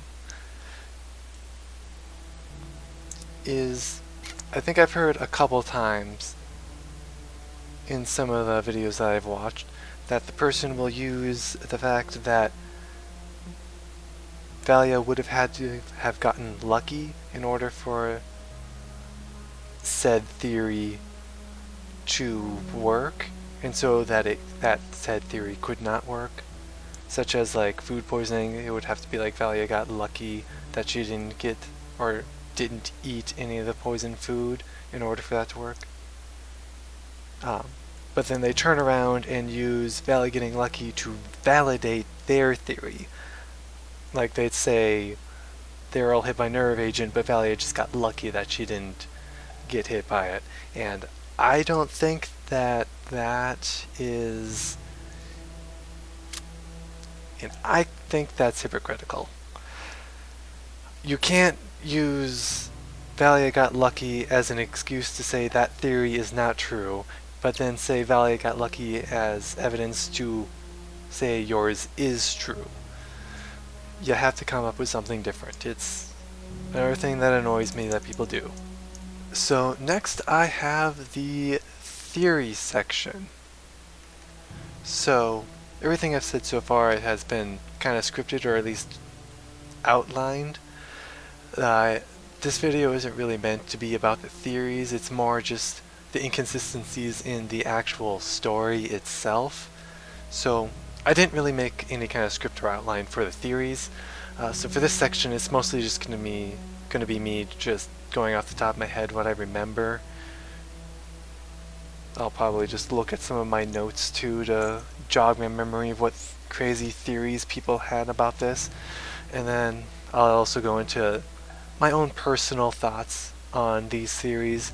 But again, this video is not supposed to be about theories, it's just something I'm throwing in because everyone else does, and I think people like hearing what others think may have happened.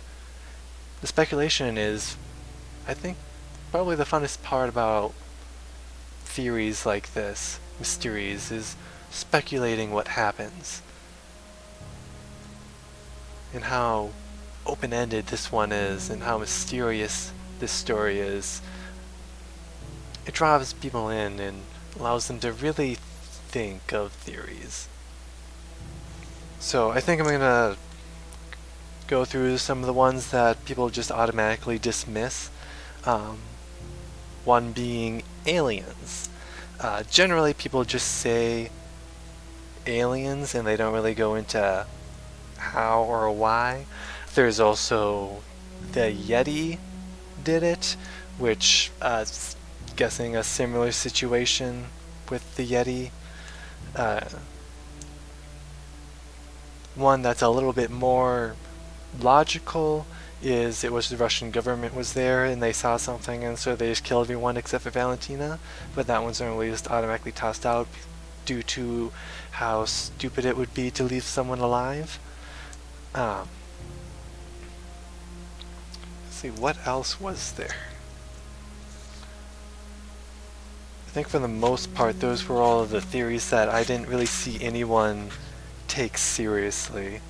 That one and maybe spirits too. I think some people may have taken that a little bit more seriously, but I think most people just say, nah, supernatural is not a thing people really lean this on. I mean, they talk about it, say hey, maybe they angered the spirits, but I never got the impression that anyone actually took that one to heart. So, other than the weird theories, the official story gave out hypothermia as their reasoning, and I see a lot of YouTubers just automatically knock that one out.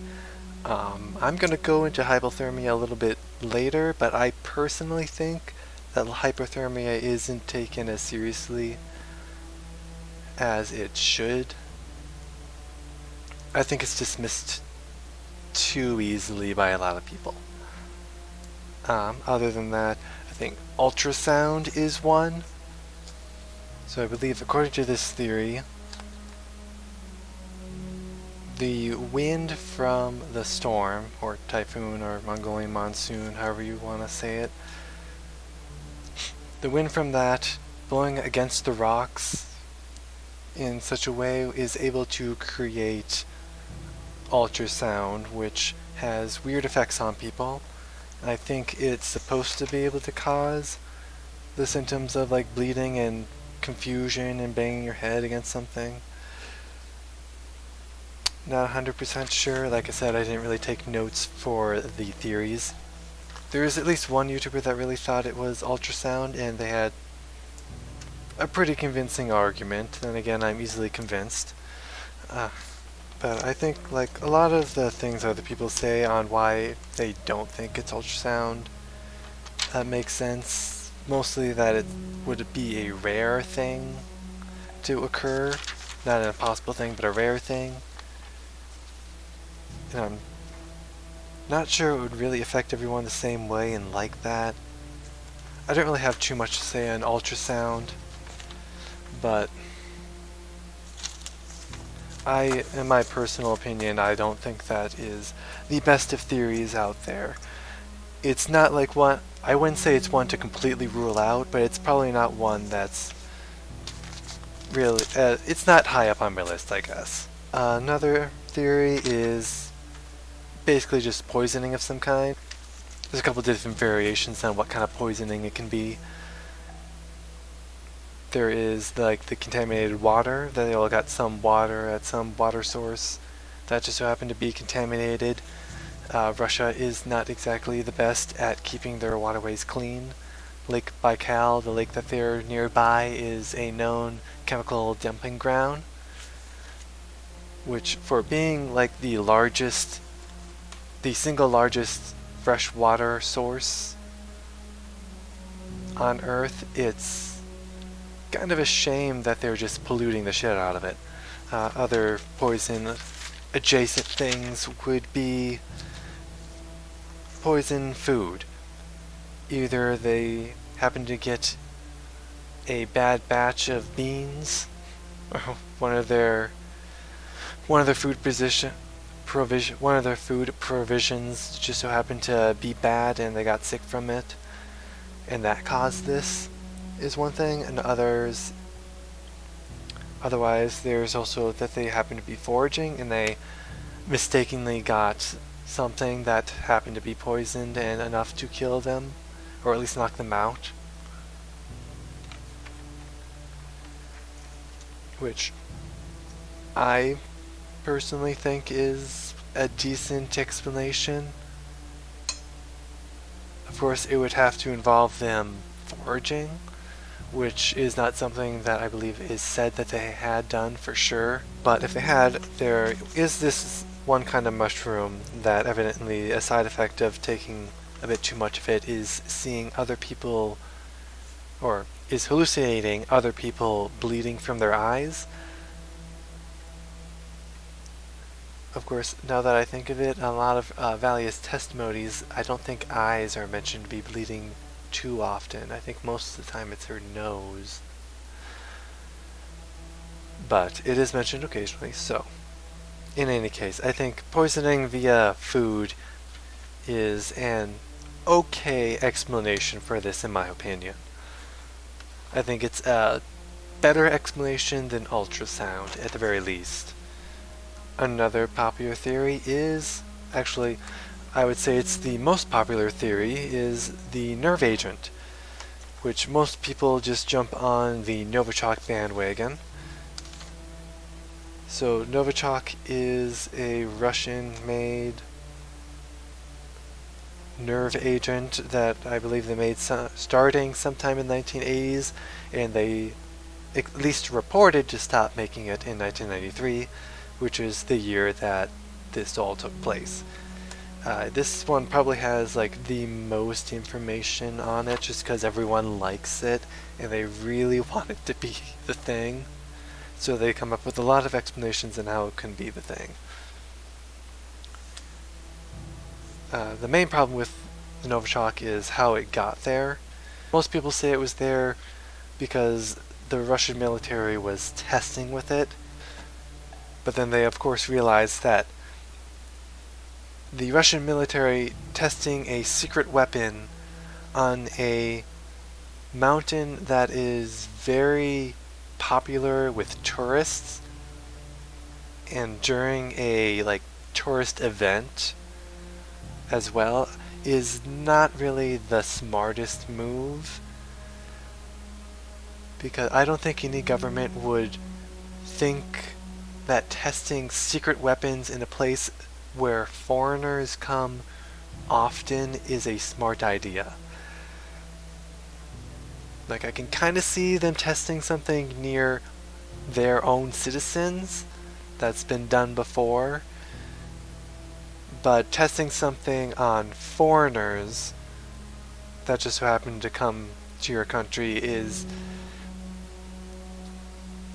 it's a stupid idea. It's like a one-way ticket to having foreign nations figure out what the fuck you're doing with your secret weapons. So most people say that they didn't actually test it on that exact location, but they tested it somewhere else, and it just came over there.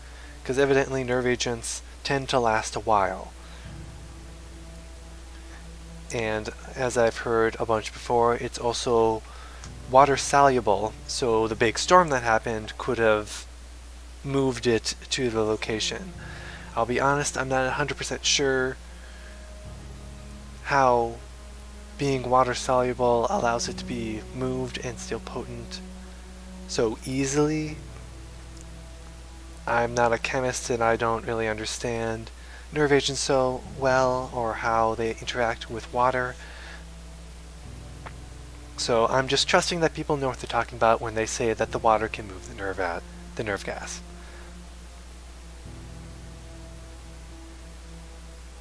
So mainly they would say that they would have tested it on a nearby mountain.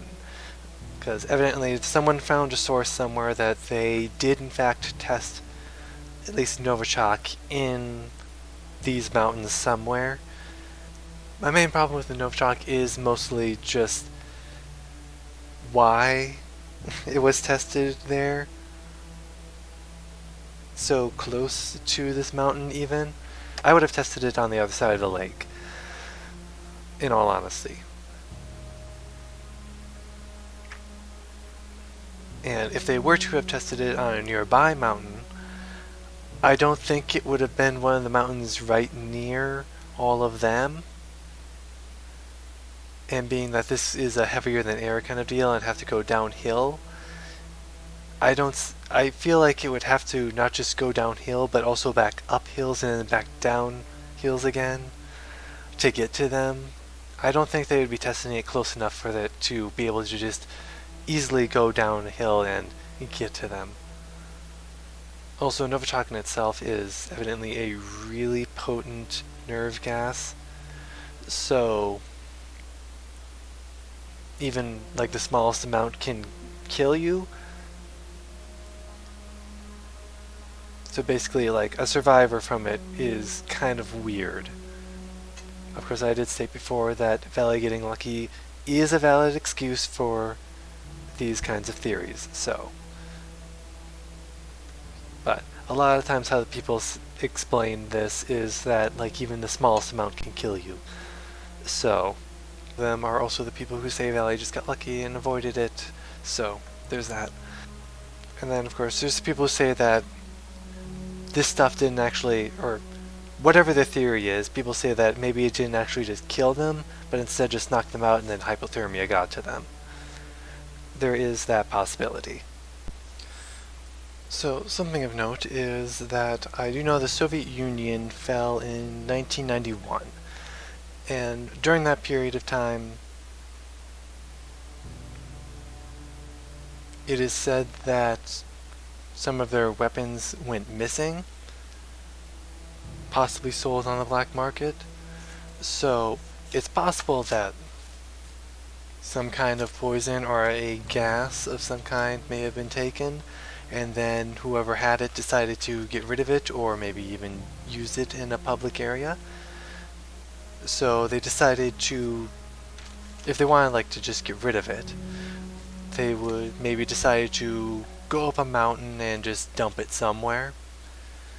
And being that this is a place that they happen to be able to get to, being that it is a popular hiking area, they may have brought it with them, went up to a mountain, went to an area they thought no one would be, and just dumped it out over there, and however long after that, Corvina's group comes by and gets hit with it. So I guess that's technically a possibility, that it wasn't really the government testing it, but rather someone else disposing it, or maybe someone else tested it themselves, or at least set it off. So I think that's a possible way for how nerve gas could have gotten to the location. Another idea I had come up with is potentially an accidental deposit of it. I think most people who believe in the Novichok theory also think it was more or less an accident. A way I thought of how it could have happened is perhaps they are testing some property of it that involved having a plane fly and dump it at some place, and maybe they wanted to do it during the storm, or maybe the storm happened and they didn't want to cancel, so they had the plane fly and deposit it, but because of the storm they missed their location and accidentally sprayed it on this popular mountain. And I guess that could also go for any other kind of theory, like if they had an ultrasound, or if they had an ultrasound weapon that they wanted to test somewhere, maybe they had fired that off in the wrong location on the plane. I don't know. It's just an idea. So, some interesting things. Let's see here. Rabies is also another theory that people have put forward, but again, it's one that I think most people just also dismiss. There's also the theory that it was natural gas seeping out from the Earth, although the main source I heard that from says that, or the video that I heard that from also said that normally happens around sources of water where the gas leaks out from. I guess it could come from the actual Earth through cracks or something. But natural gas should be effectively the same thing as like a nerve agent in, a gas that kills people. Maybe not in the ways that it does kill people. Like, I'm not sure if natural gases would be able to cause bleeding and foaming from the mouth. But still, An interesting note, I think the year that people first became aware of Novichok, when Russia had supposedly, or when Russia had allegedly used it to assassinate one of their defectors, and it also affected his daughter and I think at least a police officer, but those guys got away without dying from it. The year that happened, I believe, was in 2018, which just so happens to be the same year Valia first came out with her story. I don't know if that's some kind of connection there or not. I thought that was interesting when I connected the dots with the same years. So I'm going to get into why I think hypothermia is at the very least a valid theory. Because as I said previously, I think people are just dismissing it too easily. The main reason people seem to be dismissing hypothermia as a possibility of this is because of the bleeding and froth that occurred, according to Valia's account. In the quoted stories that I have been able to find, Valia only mentions the blood and froth in her later accounts. The accounts that are a lot closer to the event, being her explanatory note and the story from the kayakers, those ones don't mention blood or foam coming from any of them at all. I think I'll first go through reasons why people don't think it's hypothermia and why I think that those reasons don't make sense. So, first and foremost, they think that you can't get hypothermia in the summer at higher temperatures.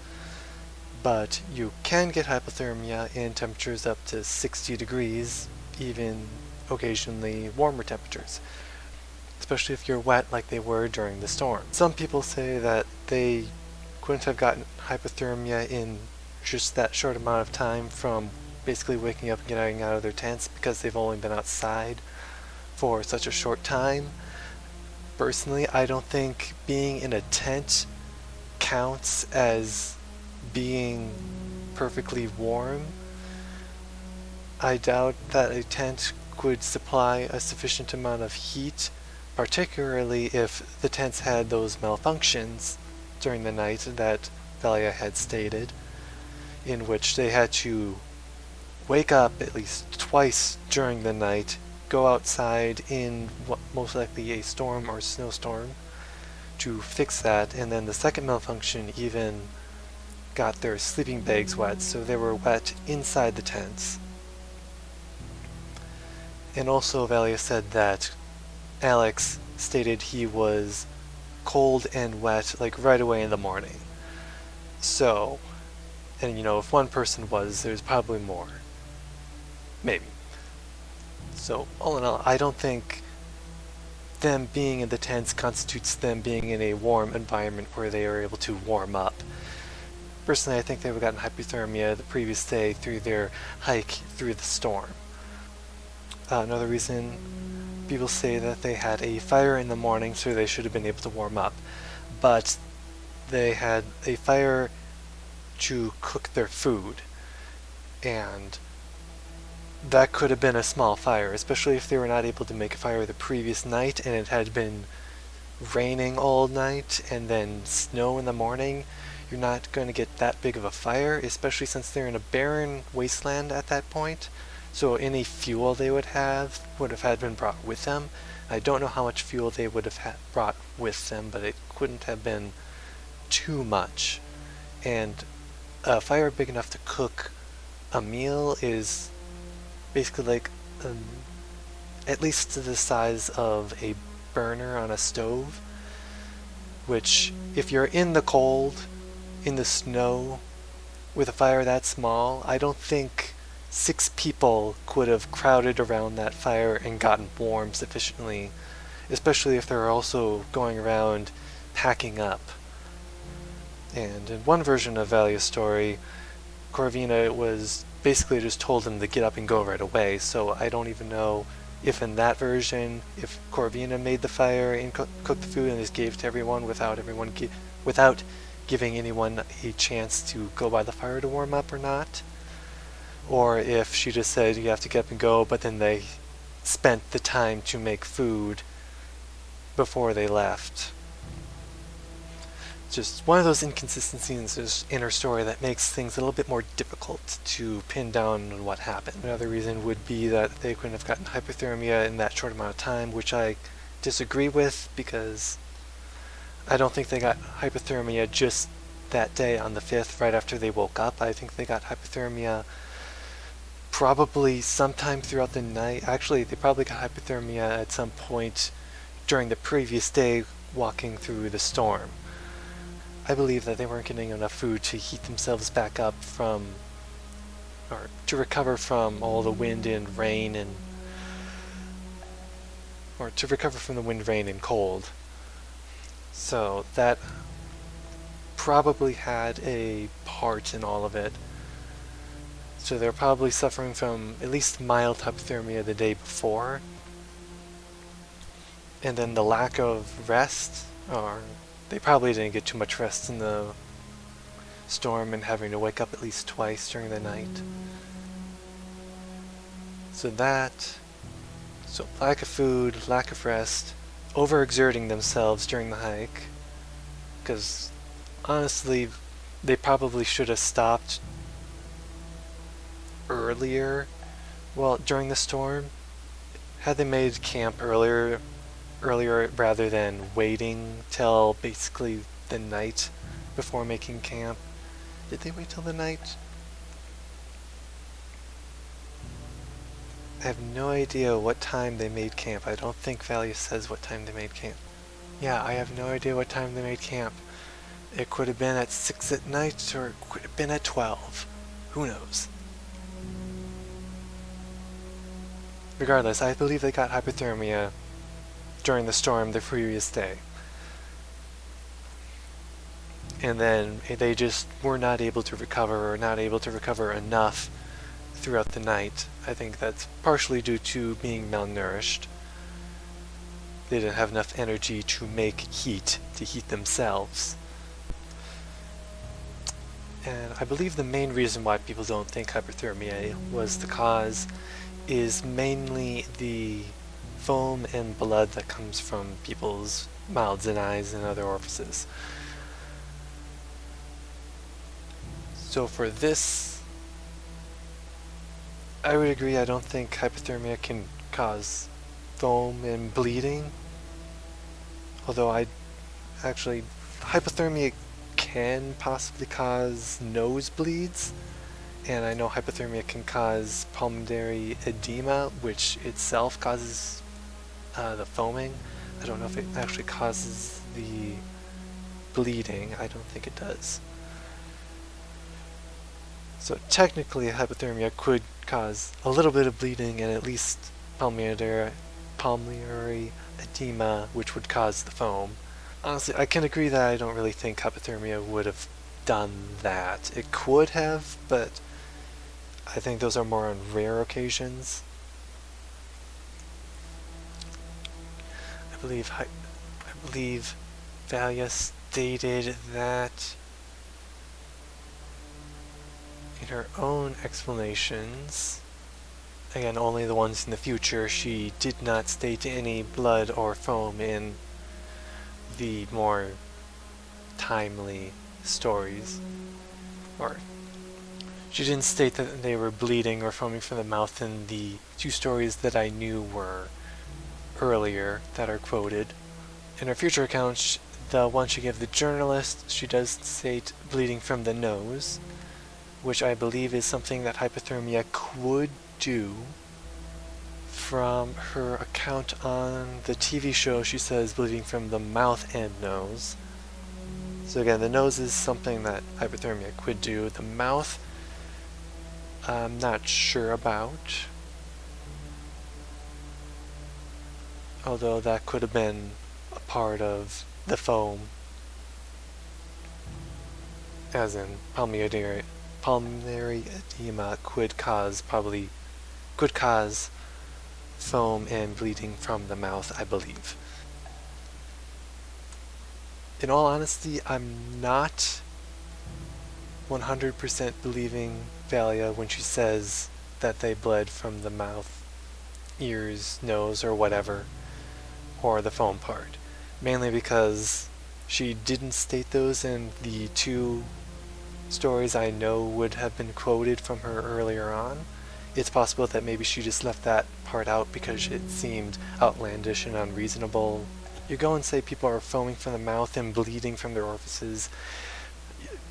Seems a little extreme. Probably don't think people are going to take you too seriously if you say that, so it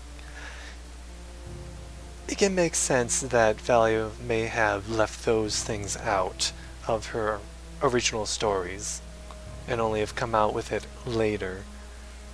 I don't really believe the blood and foam from the mouth actually happened. That could have come from actually hallucinations, as hypothermia does actually cause hallucinations once it gets serious enough. It could also have been... It's possible she could have dreamt that, because undoubtedly while she was traveling down for the 3 to 4 days, traveling down the mountain, she would have had to stop to sleep, and I feel like having nightmares of the event is a likely thing to happen, and she could have dreamt that part, and being under the effects of hypothermia, you're confused and aren't thinking right and have memory loss. It's possible that it all got confused, not to mention the trauma. I feel that is a reasonable explanation for that. And lastly, the blood and foam could have been something made up by the newspapers to make the story a bit more exciting for people to buy and read newspapers. And then Valia would have been exposed to this as well, and it may have just implanted itself into her memories, and she just believes that now. That is something that people do. Their memory is not perfect, and you can easily absorb things that other people say that aren't actually true, and basically work that into your memory, and then you think it's true. Because your memory is really bad, and people's memories are really bad, and you can't really trust that. I think it's very reasonable that Valia doesn't actually even remember much of what happened, and her story, honestly, that's probably why there's so many different stories for this, or different versions and different ways that it went down, is because she doesn't really remember what happened and just pieced together as best as she could. Okay, we made a list. I'm just going to go down it. So, first, you don't normally know that you have hypothermia. Generally, hypothermia messes with your mind and cognitive thought so that you don't realize you have it. It causes confusion and poor judgment, loss of awareness. So, most people who have hypothermia don't know they have hypothermia, and they end up making poor decisions which gets them killed. There are some who say that, like everyone, was bleeding from their orifices and had foam from their mouth, and all of them were tearing their clothes off. I think that comes from one of Valia's accounts where she says effectively that. I believe it was the account she told the journalist.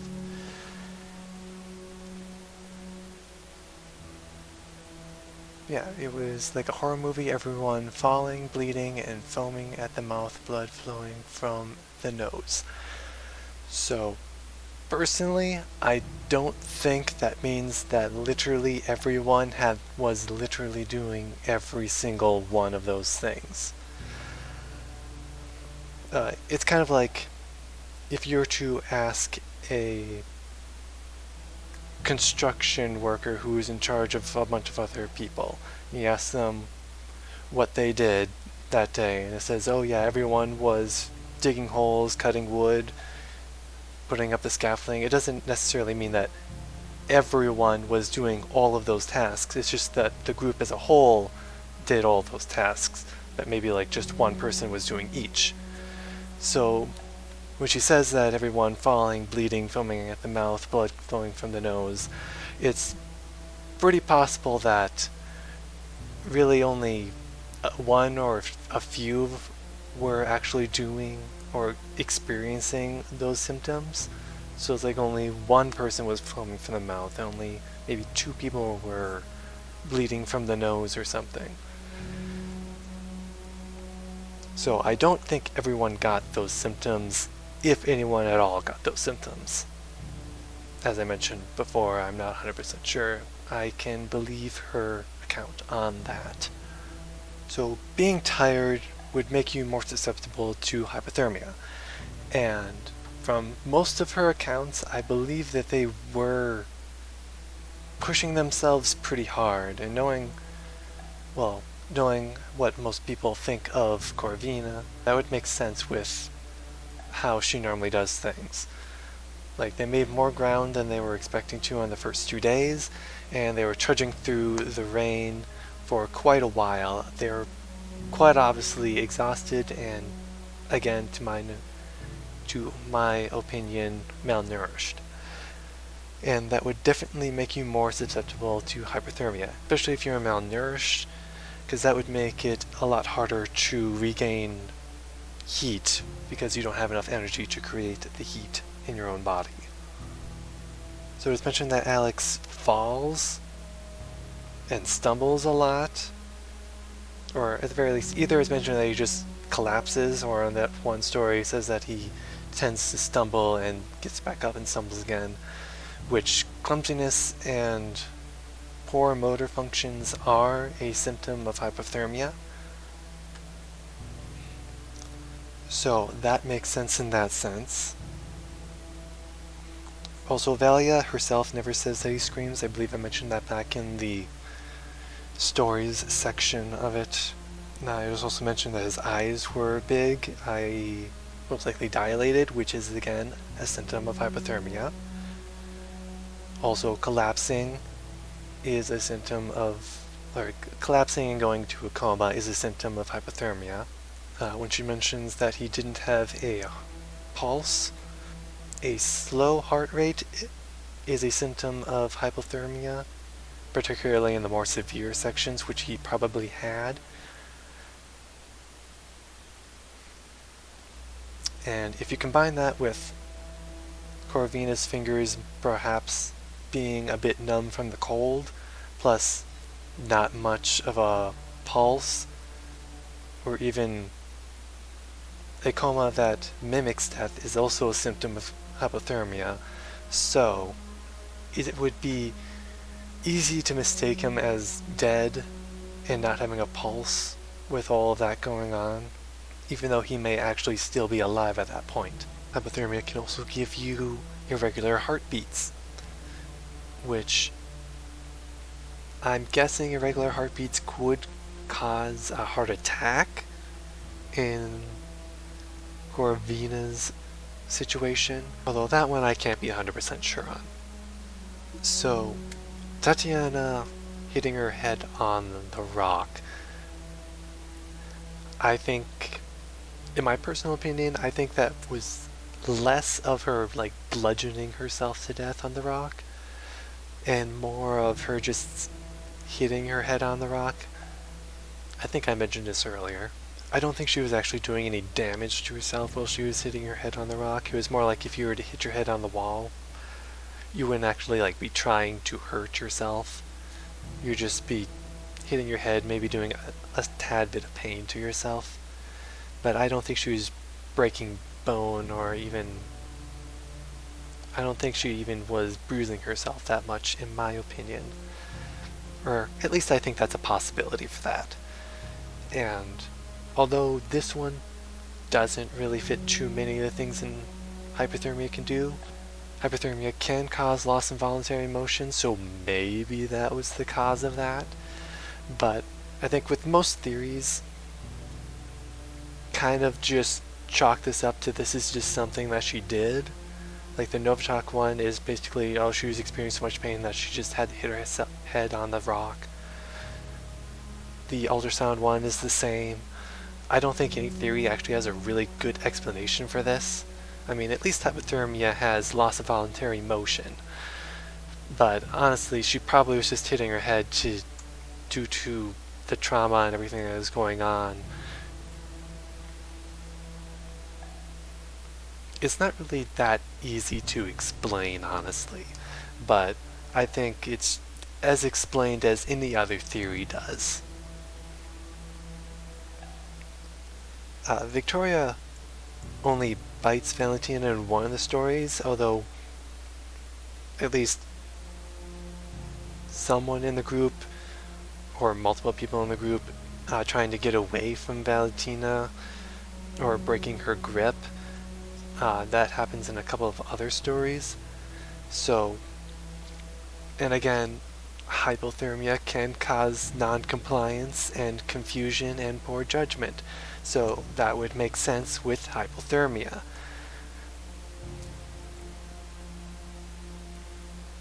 As for Dennis, perhaps he got in his sleeping bag because he was cold. Which you'd be cold if you're experiencing hypothermia. And I know in her earlier accounts, she doesn't mention Dennis doing much of anything. And I guess we're just supposed that he died behind the rock or something, but in her later accounts he was helping her, so I can't be 100% sure in which one is actually the truth. I think it would make more sense if he were to have helped her rather than just crumple up and die behind the rock, which actually that could make just as much sense.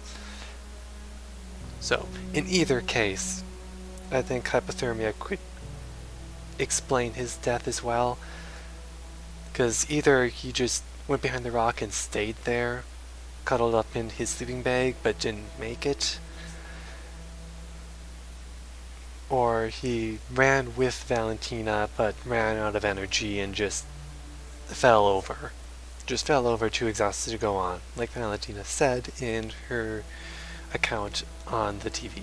Or like she said in her account from the TV show. In one of her accounts, Valia said that they got dressed, which would make me think that either she put on more clothes or changed out of her clothes, which may have been wet, or as people have mentioned, they all had bags, like plastic bags full of dry, warm clothes. Perhaps she got dressed into those, and then she got into cover via a tent or canopy and got into her sleeping bag, which I think all of those aspects combined is probably what saved her life, enabling her to warm up enough to at least not die from hypothermia.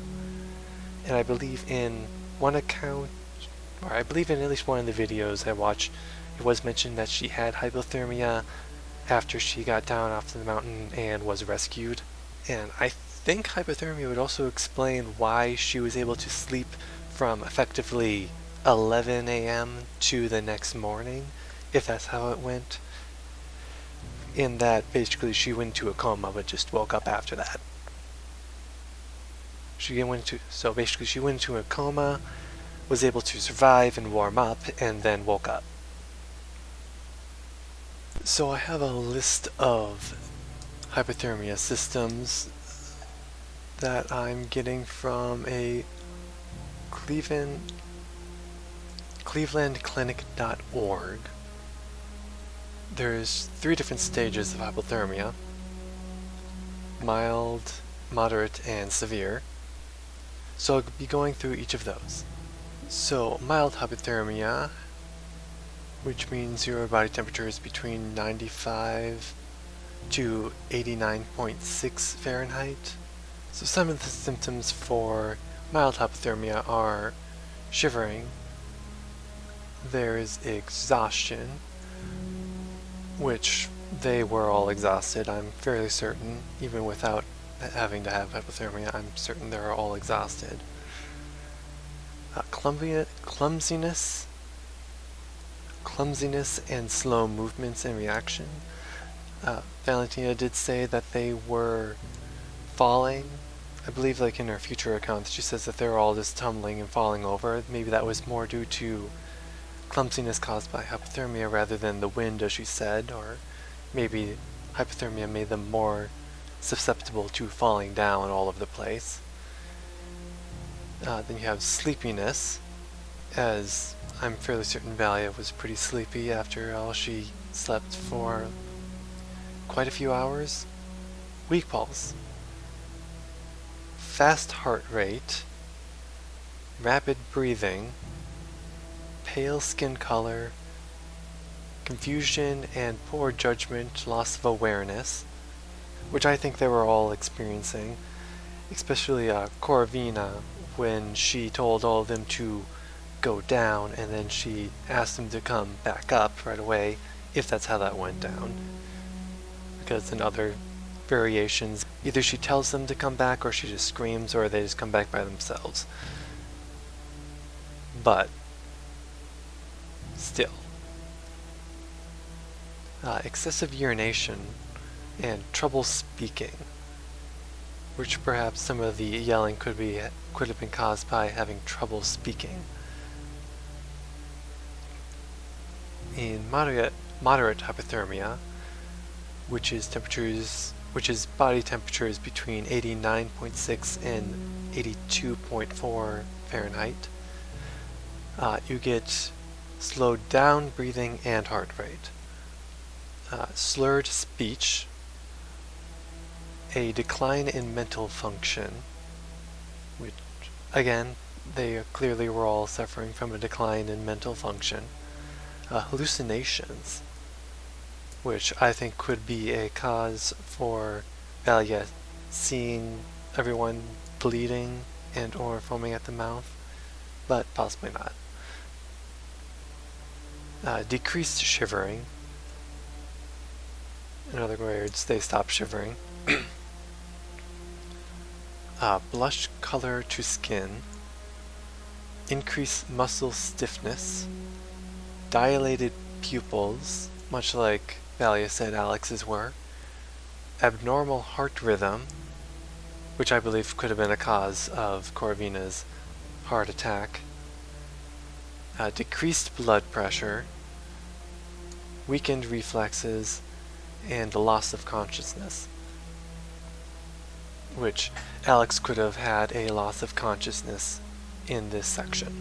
With severe hypothermia, which is when your body temperature is less than 82.4, you just have a total loss of shivering. You have low blood pressure, fluid in lungs, which fluid in lungs is basically pulmonary edema, which would cause the foaming and possible bleeding from the mouth. You have absence of reflexes, complete muscle stiffness, loss of voluntary motion,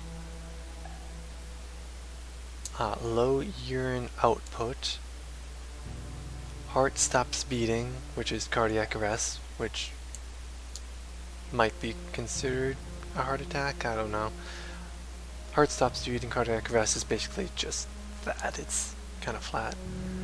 Coma that may mimic death, and then also just death. So Alex could have just gone into a coma that mimicked death instead of actually dying at this point. So here's how I think it could have all gone down if hypothermia was the thing that got to them. So, first, they all would have gotten hypothermia during the previous day due to exhaustively hiking through the cold rain and not getting enough calories in them as well. During the night, the temperature dropped, and they also had the tent malfunctions, which ultimately caused their sleeping bags to get wet. This meaning that they were unable to warm up properly or even rest properly. If they did have a fire in the morning, it was likely not big enough to warm them all up, and they probably would not have spent enough time around it to warm up efficiently. Alex does note that he was cold and wet at this time, according to one of the accounts.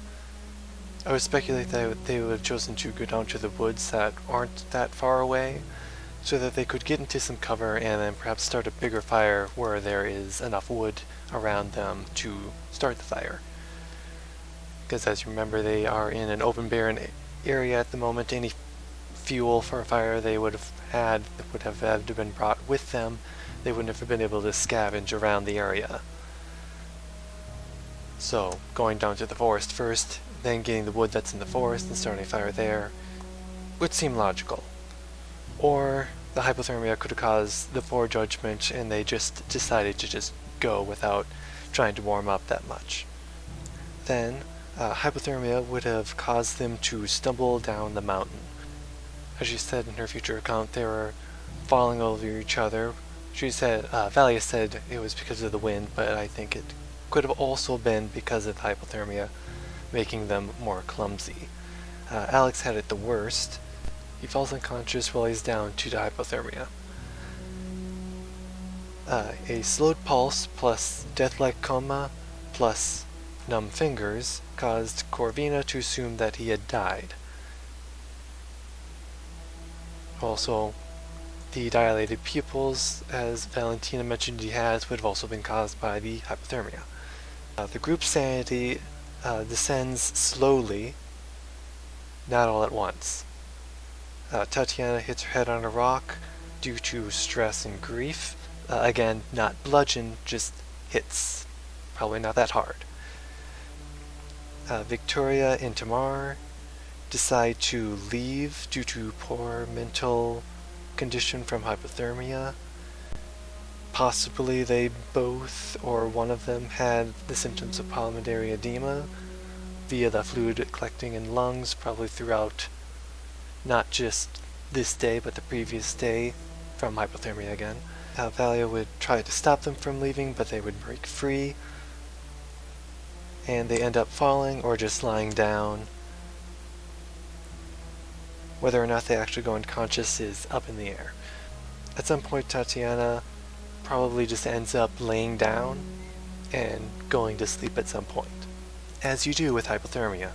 Also during some point, Corvina would suffer a heart attack, or she just falls unconscious and suffers a heart attack at some point during her unconsciousness. Dennis and Valia would leave, but Dennis, being too exhausted, would end up falling and push Valentina to move on. I would assume that they would have all died before Valentina had returned after going to the woods, or perhaps some of them were still alive but just in a coma and she wasn't able to tell, and so they died afterwards.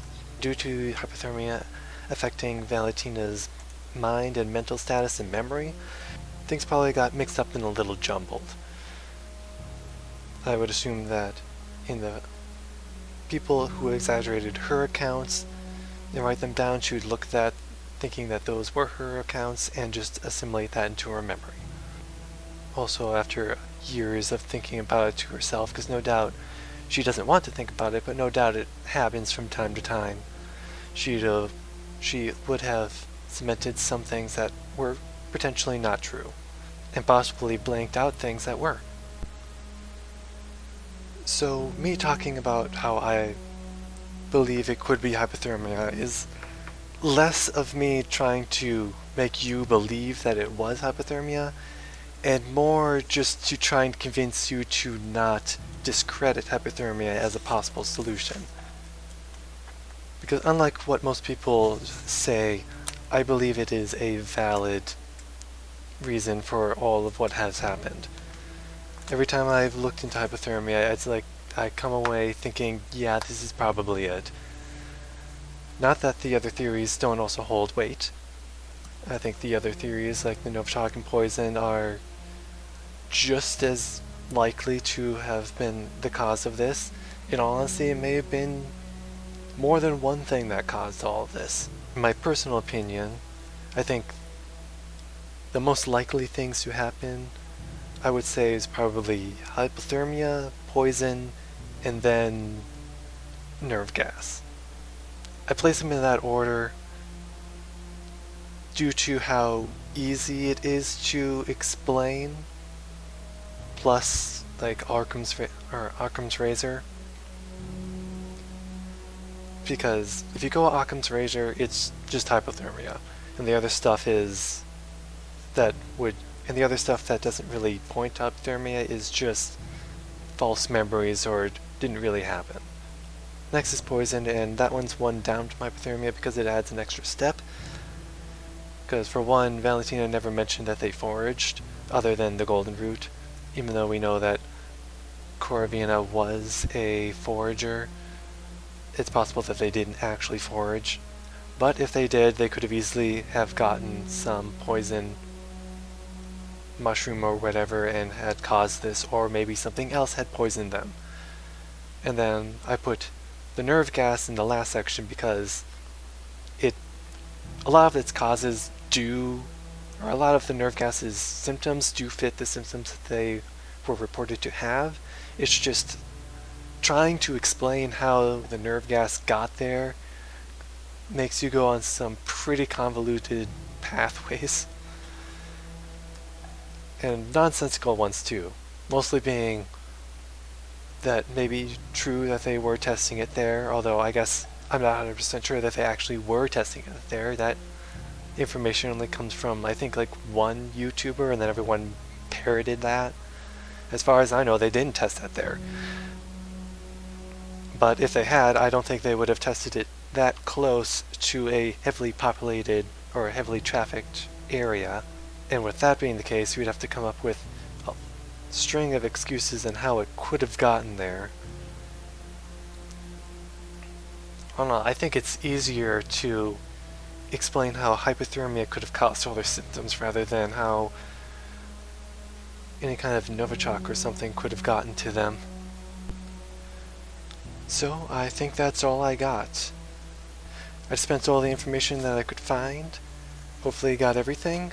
After all, my notes are a little scrambled, and I did watch like 52 videos on the topic, so trying to get everything is a little hard, but hopefully I got all the main points. And hopefully this helps anyone who's doing their own research on this. If you only watch 1 or 2 videos, I can see you easily getting misled due to not being told all of the versions of the story there are, or not being told all the facts that are there. All in all, I hope that you guys can make an informed opinion on what you think that has happened now that you got all the facts in order. I will at least put the names of all the people I watch videos of in the description. I'm not going to link to any of the videos due to when I've tried to look back on some of these videos, I haven't been able to find them again. And then even like when I find the person, I try to look for the video in their video catalog, it's not there. A couple of people just deleted theirs, I guess. And a couple of these people don't exist anymore. But I'll at least put their names down, so if you want to try, you can, but no guarantees that you can find their videos. I'll put a link in to the video that is her TV interview. I believe there are 2 videos on that. And I think I'll try and find the video of them finding the bodies and also link that, and those should be easy enough to find. At least for me. So yeah, that's all I got.